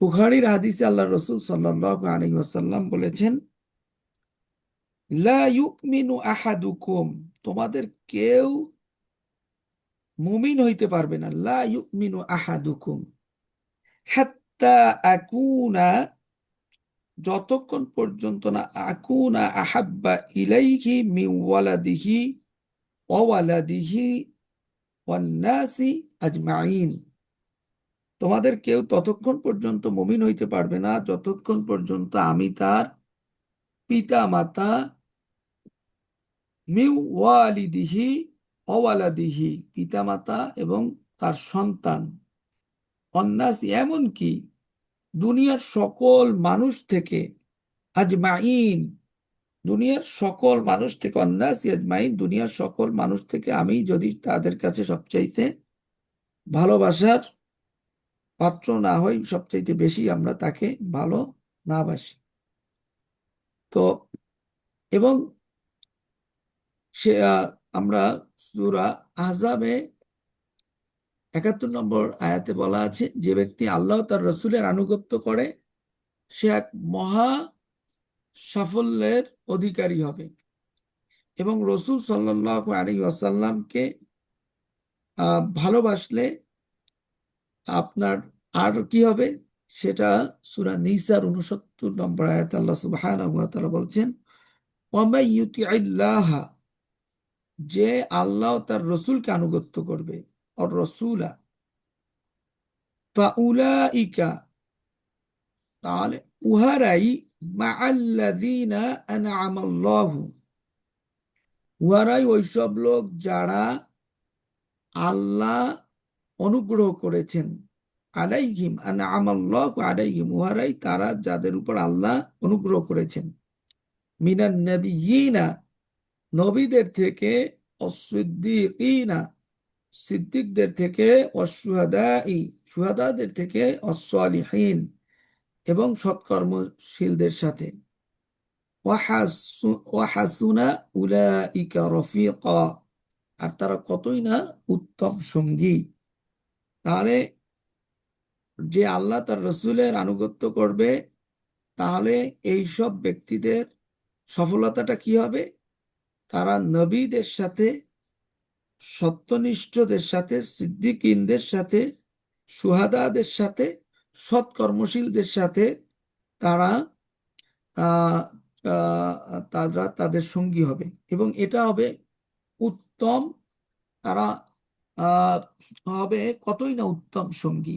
দুনিয়াতে সঙ্গীর একটা অনেক আহ গুরুত্ব আছে।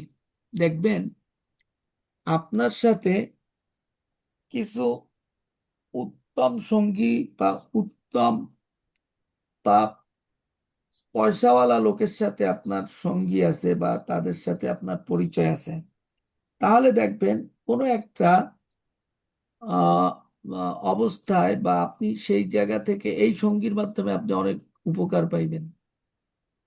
তো নবী, সিদ্দিক, শুহাদা, সালেহিনদের সাথে যদি সম্পর্ক থাকে, তাহলে আপনি দেখবেন যে এখান থেকে আপনার অনেক বড় একটা সফলতা। একটা কোম্পানিতে দেখবেন চাকরিতে গেলে বা সুপারিশে বা কার সাথে কার সম্পর্কের মাধ্যমে আইছে, কার সাথে সে কায়ে রেফারেন্সে আসছে, এটার একটা অনেক গুরুত্ব বহন করে। তো সেজন্য এটা, আর যদি তার অবাধ্যতা করে, তাহলে সতর্কবাণী কি, ওমাইয়া আসিল্লাহ ওয়া রাসূলাহু ফাকাদ দাল্লা দালালাম মুবিনা। সেখানে আল্লাহ তাআলা বলেছেন যে আল্লাহকে, তার রসুলকে অবাধ্যতা করে, সে নিশ্চয়ই স্পষ্ট পথভ্রষ্টতায় পড়ে যাবে।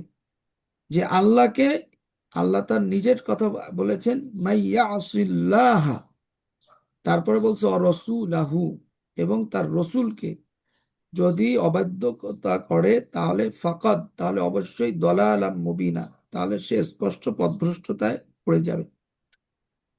সেজন্য আমাদেরকে আল্লাহর কাছে দোয়া করতে হবে যে আল্লাহ তাআলা যেন আমাদেরকে আল্লাহ রসুলের প্রকৃত অনুসারী এবং অনুগত বানিয়ে দেন। এবং আমরা এই জায়গাতে এর প্রমাণটা কিভাবে দেব? রসুলকে যে আমরা ভালোবাসি, এর দায়িত্ব, এর প্রমাণ আমরা কিভাবে দেব? এর দায়িত্ব প্রমাণ দেওয়ার জন্য আমাদের গুরুত্বপূর্ণ দায়িত্ব হলো তার যে দুনিয়ার যে ভীষণ ভীষণ ছিল, তার যে বার্তাগুলো ছিল, সেগুলো অন্যদের কাছে পৌঁছে দেওয়া। নিজেদের জীবনকে ইসলাম দিয়ে রসুলের সুন্নাহর আলোকে সাজানো। শুধুমাত্র নিজের জীবনকেই সাজালে হবে না, এটা নিজে অন্যর কাছে প্রচার প্রসার করাটাও জরুরি। দিনকে গালিব করার জন্য যা চেষ্টা করাটা, এটা আমাদের প্রত্যেকের দায়িত্ব, কর্তব্য। আল্লাহ রসুলের শিক্ষা প্রচার করা, তার যে তার সকল আদর্শকে অন্যদের কাছে পৌঁছে দেওয়া, এটা আমাদের দায়িত্ব। কারণ রসুল সাল্লাল্লাহু আলাইহি ওয়াসাল্লাম বলেছেন বাল্লিগু আন্নি ওয়ালাউ আয়া, যে আমার পক্ষ থেকে যদি একটা বার্তা হয়, তাহলে ওটা অন্যের কাছে পৌঁছে দাও। তো সেজন্য আমরা এখন যদি রসুলের প্রতি সম্মান, মহিমা, এটা আমরা অন্তরে কিভাবে গাঁথতে পারবো, এটা তার প্রতি আমাদের কি করতে হবে? ঈমান আনতে হবে, নাকি? আচ্ছা, জি, আমি এবার আজকের ইয়ের দিকে চলে যাব। এবং রসুলের প্রতি ভালোবাসা দুনিয়ার সকল ভালোবাসার চাইতে কি হইতে হবে? বেশি হতে হবে, বেশি সবচেয়ে বেশি বেশি এবং হতে হবে, সবচাইতে শ্রেষ্ঠ হইতে হবে। বেশি। আর তাকে, বুখারীর হাদিসে তাকে সবচেয়ে বেশি ভালোবাসার ব্যাপারে কি বলা হয়েছে? যে তোমাদের কেউ ততক্ষণ পর্যন্ত কি হইতে পারবে না, প্রকৃত মুমিন হইতে পারবে না তো মুমিন হইতে পারবে না যতক্ষণ যতক্ষণ পর্যন্ত পর্যন্ত আহ, রাসূল সাল্লাল্লাহু আলাইহি সে ওয়াসাল্লামকে মা, ভালোবাসবে। বাপ, ছেলে, মেয়ে, দুনিয়ার সকল মানুষের সবকিছুর চাইতে চাইতে বেশি রসুলকে ভালো না বেশি। বাসবে। এমনকি নিজের থেকেও বেশি ভালোবাসে। হ্যাঁ, এটা নিজের থেকেও বেশি। আর আর ভালোবাসার দায়িত্ব বা এই প্রমাণটা আপনি কিভাবে দিবেন? আমল করে। আমল করে, তার সুন্নাহকে, তার আদর্শকে অন্যের কাছে নিজে ধারণ পৌঁছে করা দিয়ে, এবং অন্যকে ধারণ বলা। করে অন্যের কাছে নিজে পৌঁছে দিয়ে, নাকি? অন্যের কাছে পৌঁছানো। জি। আচ্ছা, আমরা এখন এখানে তাহলে রসুলের ভালোবাসা আর অর্থ কি, এর দাবি কি, আবার ভালোবাসার তো একটা আদব আছে। ভালোবাসার আদবটা কি? আমলে আ- প্রকাশ করতে হবে। আদব আছে। মুখে বললে আর হবে না। ভালোবাসা কি খালি মুখে, না প্রাণে থাকবে, আমলে থাকবে? জি। এখানে একটা বিষয়, সকলে থাকতে হবে। যেমন এক একজনের সাথে ভালোবাসার এক একটা অবস্থা হয়, তাই না? যেমন হুম। একটা, মনে করেন এরকম। এক একটা রকম হবে। যেমন আমি আমার যেরকম, আপনি আপনার হাজবেন্ডের সাথে যেভাবে কথা বলতে পারবেন যে বিষয়, তার সাথে যে আবার তার কিছু তার সাথে ভালোবাসার একটা দাবি আছে, তার সাথে ভালোবাসার একটা আদব আছে, তেমনি কি আবার আপনার বাপের সাথে ভালোবাসার একটা কি আছে, দাবি, আদব আছে। আবদার আছে। আলাদা আদব আছে, আলাদা দাবি আছে, তাই না? যে যে হাজবেন্ডের সাথে যে ভালোবাসা হ্যাঁ বা না। ওয়াইফের সাথে যে ভালোবাসা, হ্যাঁ না। সেটা কি আবার বাপের সাথে যাবে? না। না। আবার না। তেমনি ভাবে তাহলে আমরা সব জায়গাতে আহ, কথা বলার ক্ষেত্রে যেটা আমরা খেয়াল করি, যে আপনি আপনার মার সাথে যেভাবে কথা বলবেন, যত বিষয়, না ও এখন না, ও তো বাকি আবার বলবে। ওয়াইফের সাথে সে বিষয় বলতে পারবেন না। আবার আপনি আপনার হাজবেন্ডের সাথে যত বিষয়ে কথা বলতে পারবেন, যেভাবে আপনার বাপের সাথে পারবেন না। তাহলে এই বিষয়গুলোর আমরা দিয়ে আমরা যেটা হলো, তো আমরা ভালোবাসার বিষয়টাকে আমাদেরকে এখানে একটু ব্যাখ্যার বিষয় আছে। সেটা হলো, আমরা যখন বলি যে প্রকৃত ভালোবাসা এবং এর আদব কি হবে, এর অর্থ কি, আর ভালোবাসাটা শুধু মুখে নয়, এটা প্রাণে এবং কিসে থাকতে হবে, আমলে থাকতে হবে। আমলে থাকতে হবে। তো হাদিস আমরা আগেই বলেছি যে লা ইউমিনু আহাদুকুম হাত্তা আকুনা আহাব্বা ইলাইহি মিন ওয়ালিদিহি ওয়া ওয়ালাদিহি ওয়ান নাসি আজমাইন, যে তোমাদের কেউ প্রকৃত মুমিন হইতে পারবে না যতক্ষণ না আমি তার কাছে, তার নিকট তার পিতামাতা, সন্তান সন্ততি এবং সকল মানব জাতির চাইতে অধিক প্রিয় হই। তো সেজন্য রসুলের প্রতি ভালোবাসা শুধু মুখের কথা নয়, বরং এটা আমাদের জীবনে তার অনুসরণ আনুগত্যের মাধ্যমে প্রকাশ পেতে হবে। আর প্রকৃত ভালোবাসাটা আপনার তখনই হবে আমরা যখন আমরা তার সুন্নাহকে গ্রহণ করব এবং অন্যদের পরিকল্পনা কাছে ওনার শিক্ষাটাকে আমরা প্রচার পৌঁছে করব। দিতে। এই হাদিসে মা বাবা সন্তানের প্রতি ভালোবাসার কথাকে উল্লেখ করা হয়েছে, কিন্তু এখানে যদিও নিজের প্রাণের চাইতে ভালোবাসার কথাটা এখানে নাই। এই হাদিসটাতে আছে বুখারী মুসলিমের, এই হাদিসটাতে এখানে নাই। কারণ এখানে এই হাদিসে আমরা কি পাইলাম, লা ইউমিনু আহাদুকুম হাত্তা আকুনা, তোমাদের কেউ প্রকৃত মুমিন হইতে পারবে না হাত্তা আকুনা আহাব্বা ইলাইহি, যতক্ষণ না আমি তার কাছে আহ আহ, তার আহাব্বা ইলাইহি মিন ওয়ালিদিহি ওয়া ওয়ালাদিহি ওয়ান নাসি আজমাইন, তার পিতা মাতা, সন্তান সন্ততি এবং দুনিয়া, ওয়ান নাসি আজমাইন, দুনিয়ার অন্য সব মানুষের চাইতে যদি আমি প্রিয় না হই। তো যদিও এখানে মা বাপ সন্তানের কথা বলা আছে, কিন্তু নিজের চাইতেও যে তারে বেশি ভালোবাসতে হবে এটা কিন্তু এই হাদিসে নাই। অন্য হাদিস হযরত ওমর রাদিয়াল্লাহু তাআলা আনহু, ওনার হাদিসে হযরত ওমর ফারুক রাদিয়াল্লাহু তাআলা আনহু উনি বর্ণনা করেছেন, আল্লাহর রসুল একদিন তাকে জিজ্ঞাসা করলেন, তুমি আমাকে কতটা ভালোবাসো? তিনি বললেন, সব পৃথিবীর, সমগ্র পৃথিবীর যে কোনো কিছুর চাইতে বেশি। আল্লাহ রসুল আবার বললেন যে তোমার নিজের প্রাণের চাইতে কি বেশি ভালোবাসো কিনা? তখন তিনি বললেন যে না, এখনো আমার নিজের জীবনের চাইতে, নিজের প্রাণের চাইতে বেশি ভালোবাসি না। তখন আল্লাহ রসুল বললেন, আল্লাহর কসম, শপথ করে বললেন যে তুমি তখন পর্যন্ত তুমি মুমিন হইতে পারবা না যতক্ষণ না আমি তোমার জীবনের চাইতে বেশি অধিক প্রিয় না হই।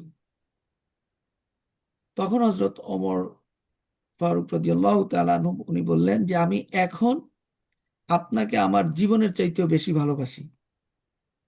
তখন আল্লাহ রসুল কি বললেন, যে আল্লাহ রসুল বললেন যে হ্যাঁ, এখন তুমি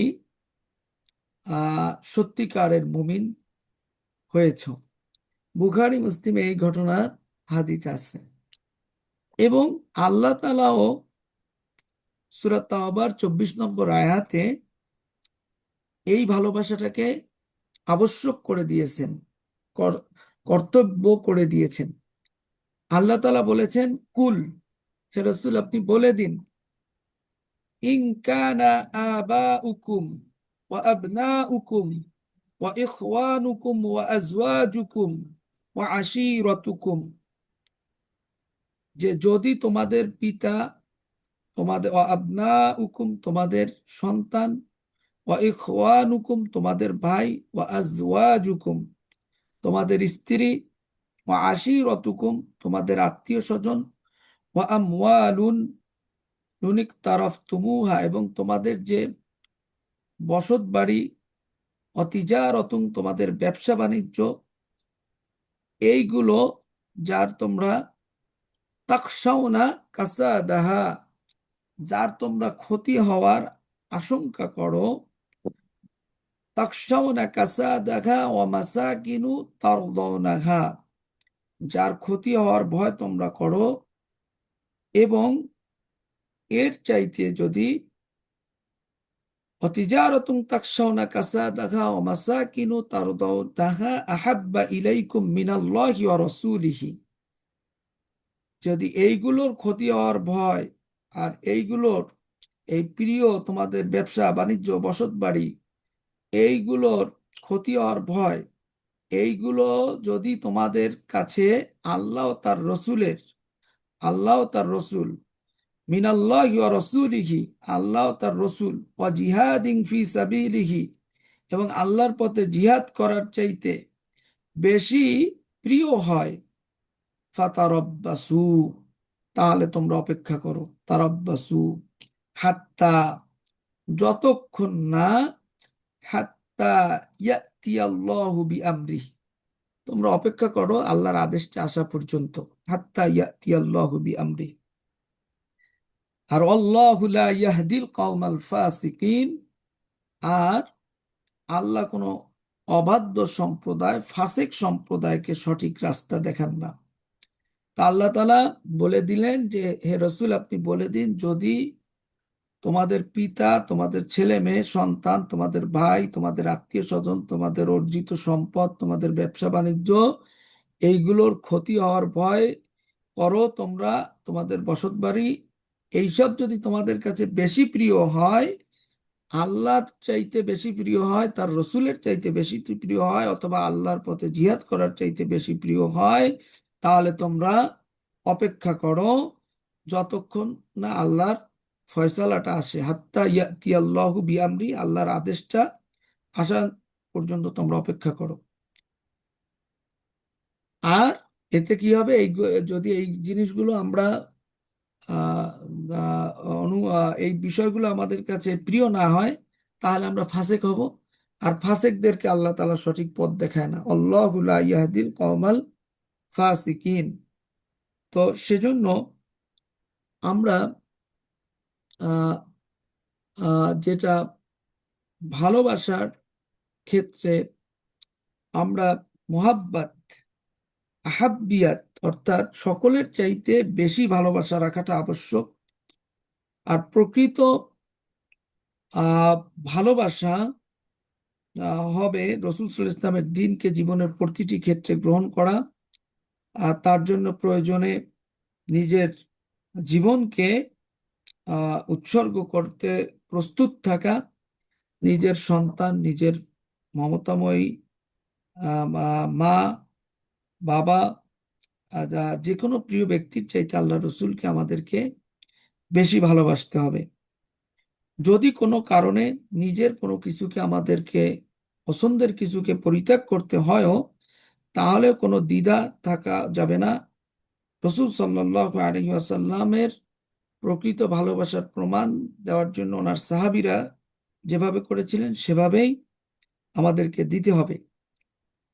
যেমন মা বাবা, আত্মীয় স্বজনের প্রতি যদি কেউ ভালোবাসা হারায় ফেলে, মা বাবার প্রতি আপনি যদি ভালোবাসা হারায় ফেলেন, তাহলে আপনার নেতা নেত্রীর প্রতি আপনি যদি ভালোবাসা হারায় ফেলেন, আপনার আত্মীয় স্বজনের প্রতি যদি আপনি ভালোবাসা হারিয়ে ফেলেন, তাতে কিন্তু আপনার ইমানের অস্তিত্ব, ইমান নষ্ট হয়ে যাবে না, ইমান বিলীন হয়ে যাবে না।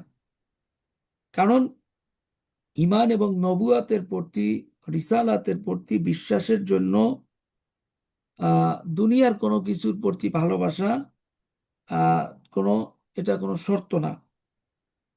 কিন্তু রসুলের প্রতি ভালোবাসা যদি না থাকে, তাহলে তার অন্তরে ইমান টিকে থাকবে না।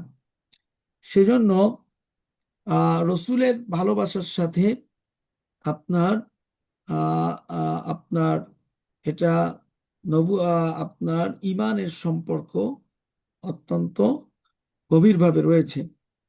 তো আর রসুলের প্রতি ভালোবাসা ছাড়া ইমান কি হয় না? ইমান পূর্ণ হয় না। তো সাধারণ একজন মুসলিমও সেজন্য রসুলের সম্মানের জন্য, রসুলের মর্যাদার জন্য সে কি করবে?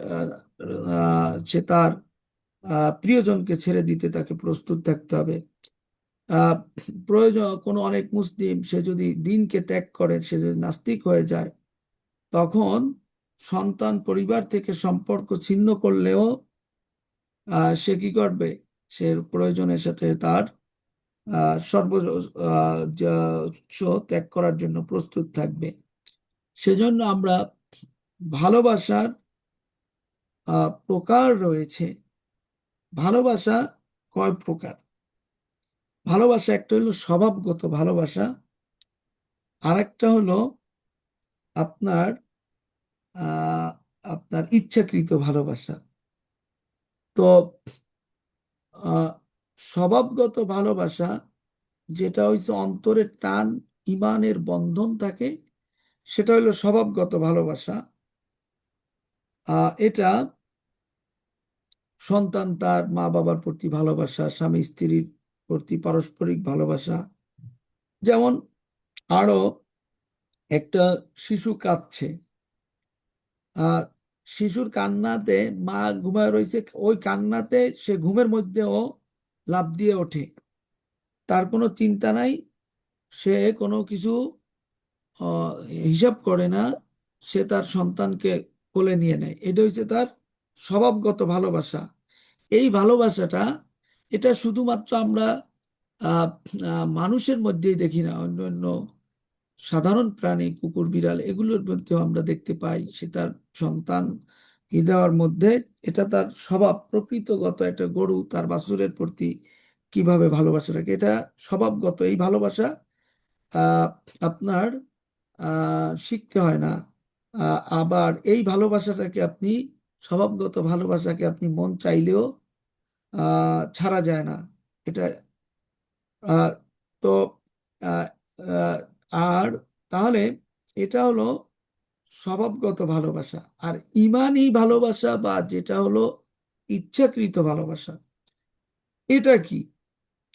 এটা হলো যেটা হলো যে একজন মানুষ, আমরা রসুল সাল্লাল্লাহু আলাইহি ওয়াসাল্লামকে দেখি নাই, তার সাথে আমরা, আমাদের সাক্ষাৎ হয়নি, কিন্তু আহ আজকে ওনার প্রতি ভালোবাসা আছে বিদায় আমরা এখানে বসে তাকে কথাগুলো আমরা এখানে বসে শুনছি। অর্থাৎ রসুল সাল্লাল্লাহু আলাইহি সাল্লামের প্রতি ভালোবাসা, একজন মুসলিম যুবক, মুসলিম পুরুষ অথবা নারী, সে রসুলকে চোখে দেখে নাই, কিন্তু সে কি করে? তার জীবনী পড়ে, তার তার জীবনী পড়ে, তার সিরা পড়ে, তার সিরা শোনে, তার প্রতি সে দুরূদ পড়ে, তার সুন্নাহকে সে মেনে চলে, এটা হলো আপনার ইমানি ভালোবাসা। এটা হচ্ছে ইচ্ছাকৃত ভালোবাসা।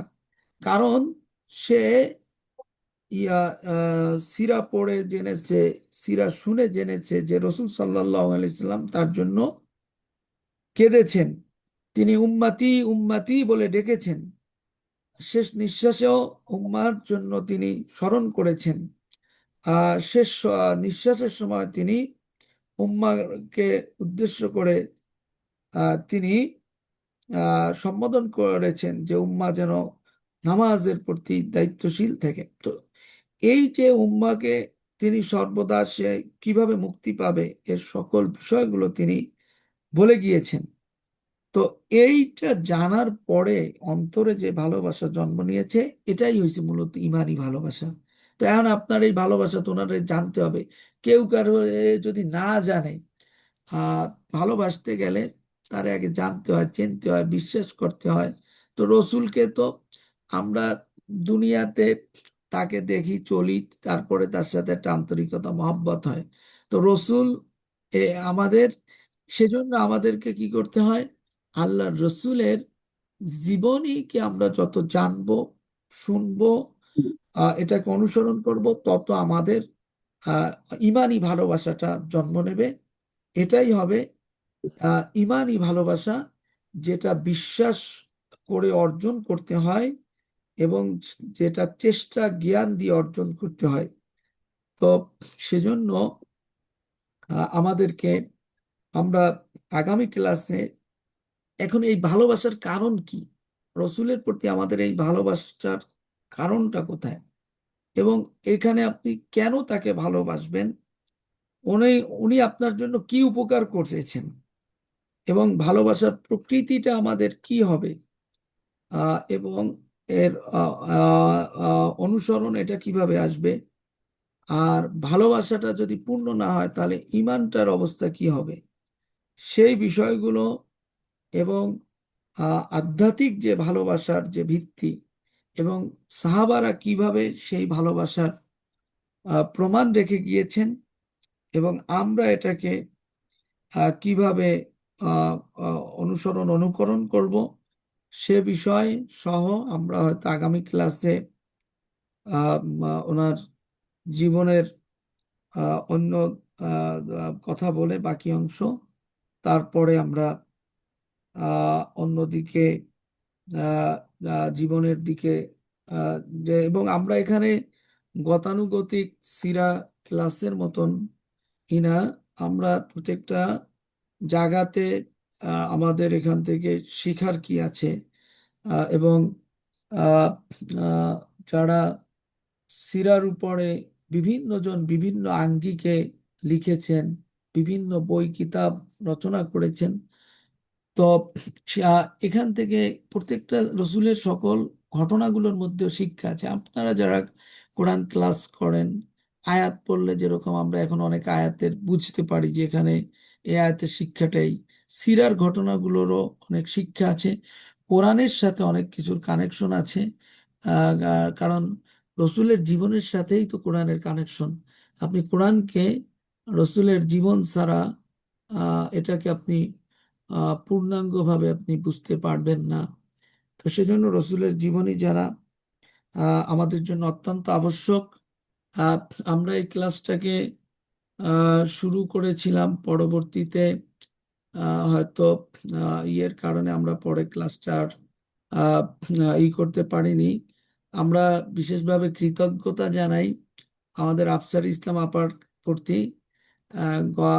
মূলত ক্লাসটার জন্য আফসারি আপাই আমাদেরকে উদ্বুদ্ধ করেছেন সেদিন।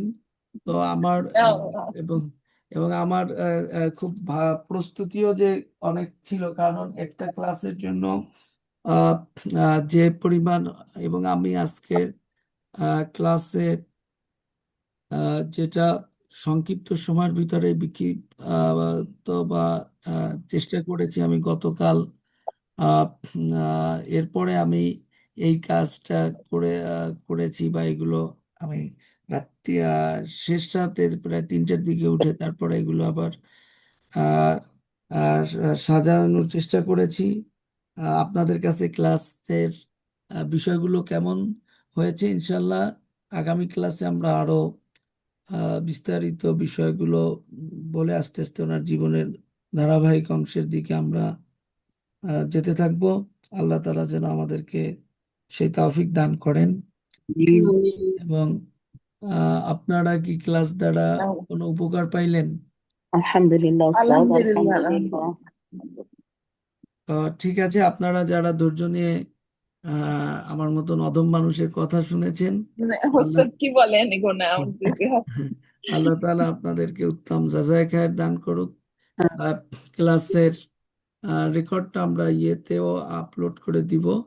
আর আপনারা আহ, আর আমি ফুল এই স্লাইডের যে ফুল ইটেই আমি আগামী ক্লাসে হয়তো এই অংশের এই পার্ট শেষ হলে আমি ওই আপনারা সিরা ক্লাসের যে গ্রুপটা আছে ওখানে দিয়ে দিব। আপনারা ওখান থেকে আহ, ইনশাল্লাহ পরেও আপনারা এটা দেখলে আপনাদের সহজে মনে থাকবে, আর প্রশ্ন উত্তরের মাধ্যমে অনেক কিছু মনে থাকে আর কি। ঠিক না? যেমন এটা যা জিবরিলের আমিনের একটা হাদিস আছে না, জিবরিল আলাইহিস সালাম একদিন আসলেন, তারপর বললেন যে দিন কি, ইমান কি, তাই না? তারপর উনি উত্তর দিলেন। তো এখান থেকে বোঝা যায় যে আমরা কিয়ামত কবে হবে, যে এটার মাধ্যমে শেখাটা অনেক সহজ হয়। তো আল্লাহ তাআলা আমাদের জন্য সহজ করুন। আমাদেরকে রাসূল সাল্লাল্লাহু আলাইহি ওয়াসাল্লামের আহ, যা জীবনকে পরিপূর্ণভাবে অনুসরণ করার তৌফিক দান করুন। ওনার শাফাতকে আমাদের জীবনে নসিব করুন। আমাদের মুরব্বী আত্মীয় স্বজন যারা দুনিয়া থেকে চলে গেছেন ইমানের উপর, আল্লাহ তাআলা তাদের প্রতি রহম করুন, তাদেরকে ক্ষমা করুন। এবং আমাদের ভিতরে যারা অসুস্থ আছেন তাদেরকে আল্লাহ সুস্থতার নিয়ামত দান করুন, তাদের হায়াতকে আল্লাহ তাআলা লম্বা করুন।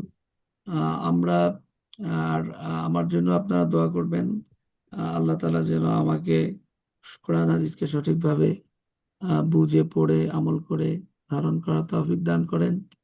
আমার গলাও আজকে ভালো না, আমি হঠাৎ ঈদের বন্ধের পরে থেকে আমি এই কয়েকদিন একটানা ঘন্টার পর ঘন্টা কথা বলতে বলতে আর কি আমার গলা আর কি একটু রেকর্ডটা মুশকিল হয়ে ডিলিট গেছে। করে দিলে ভালো হবে।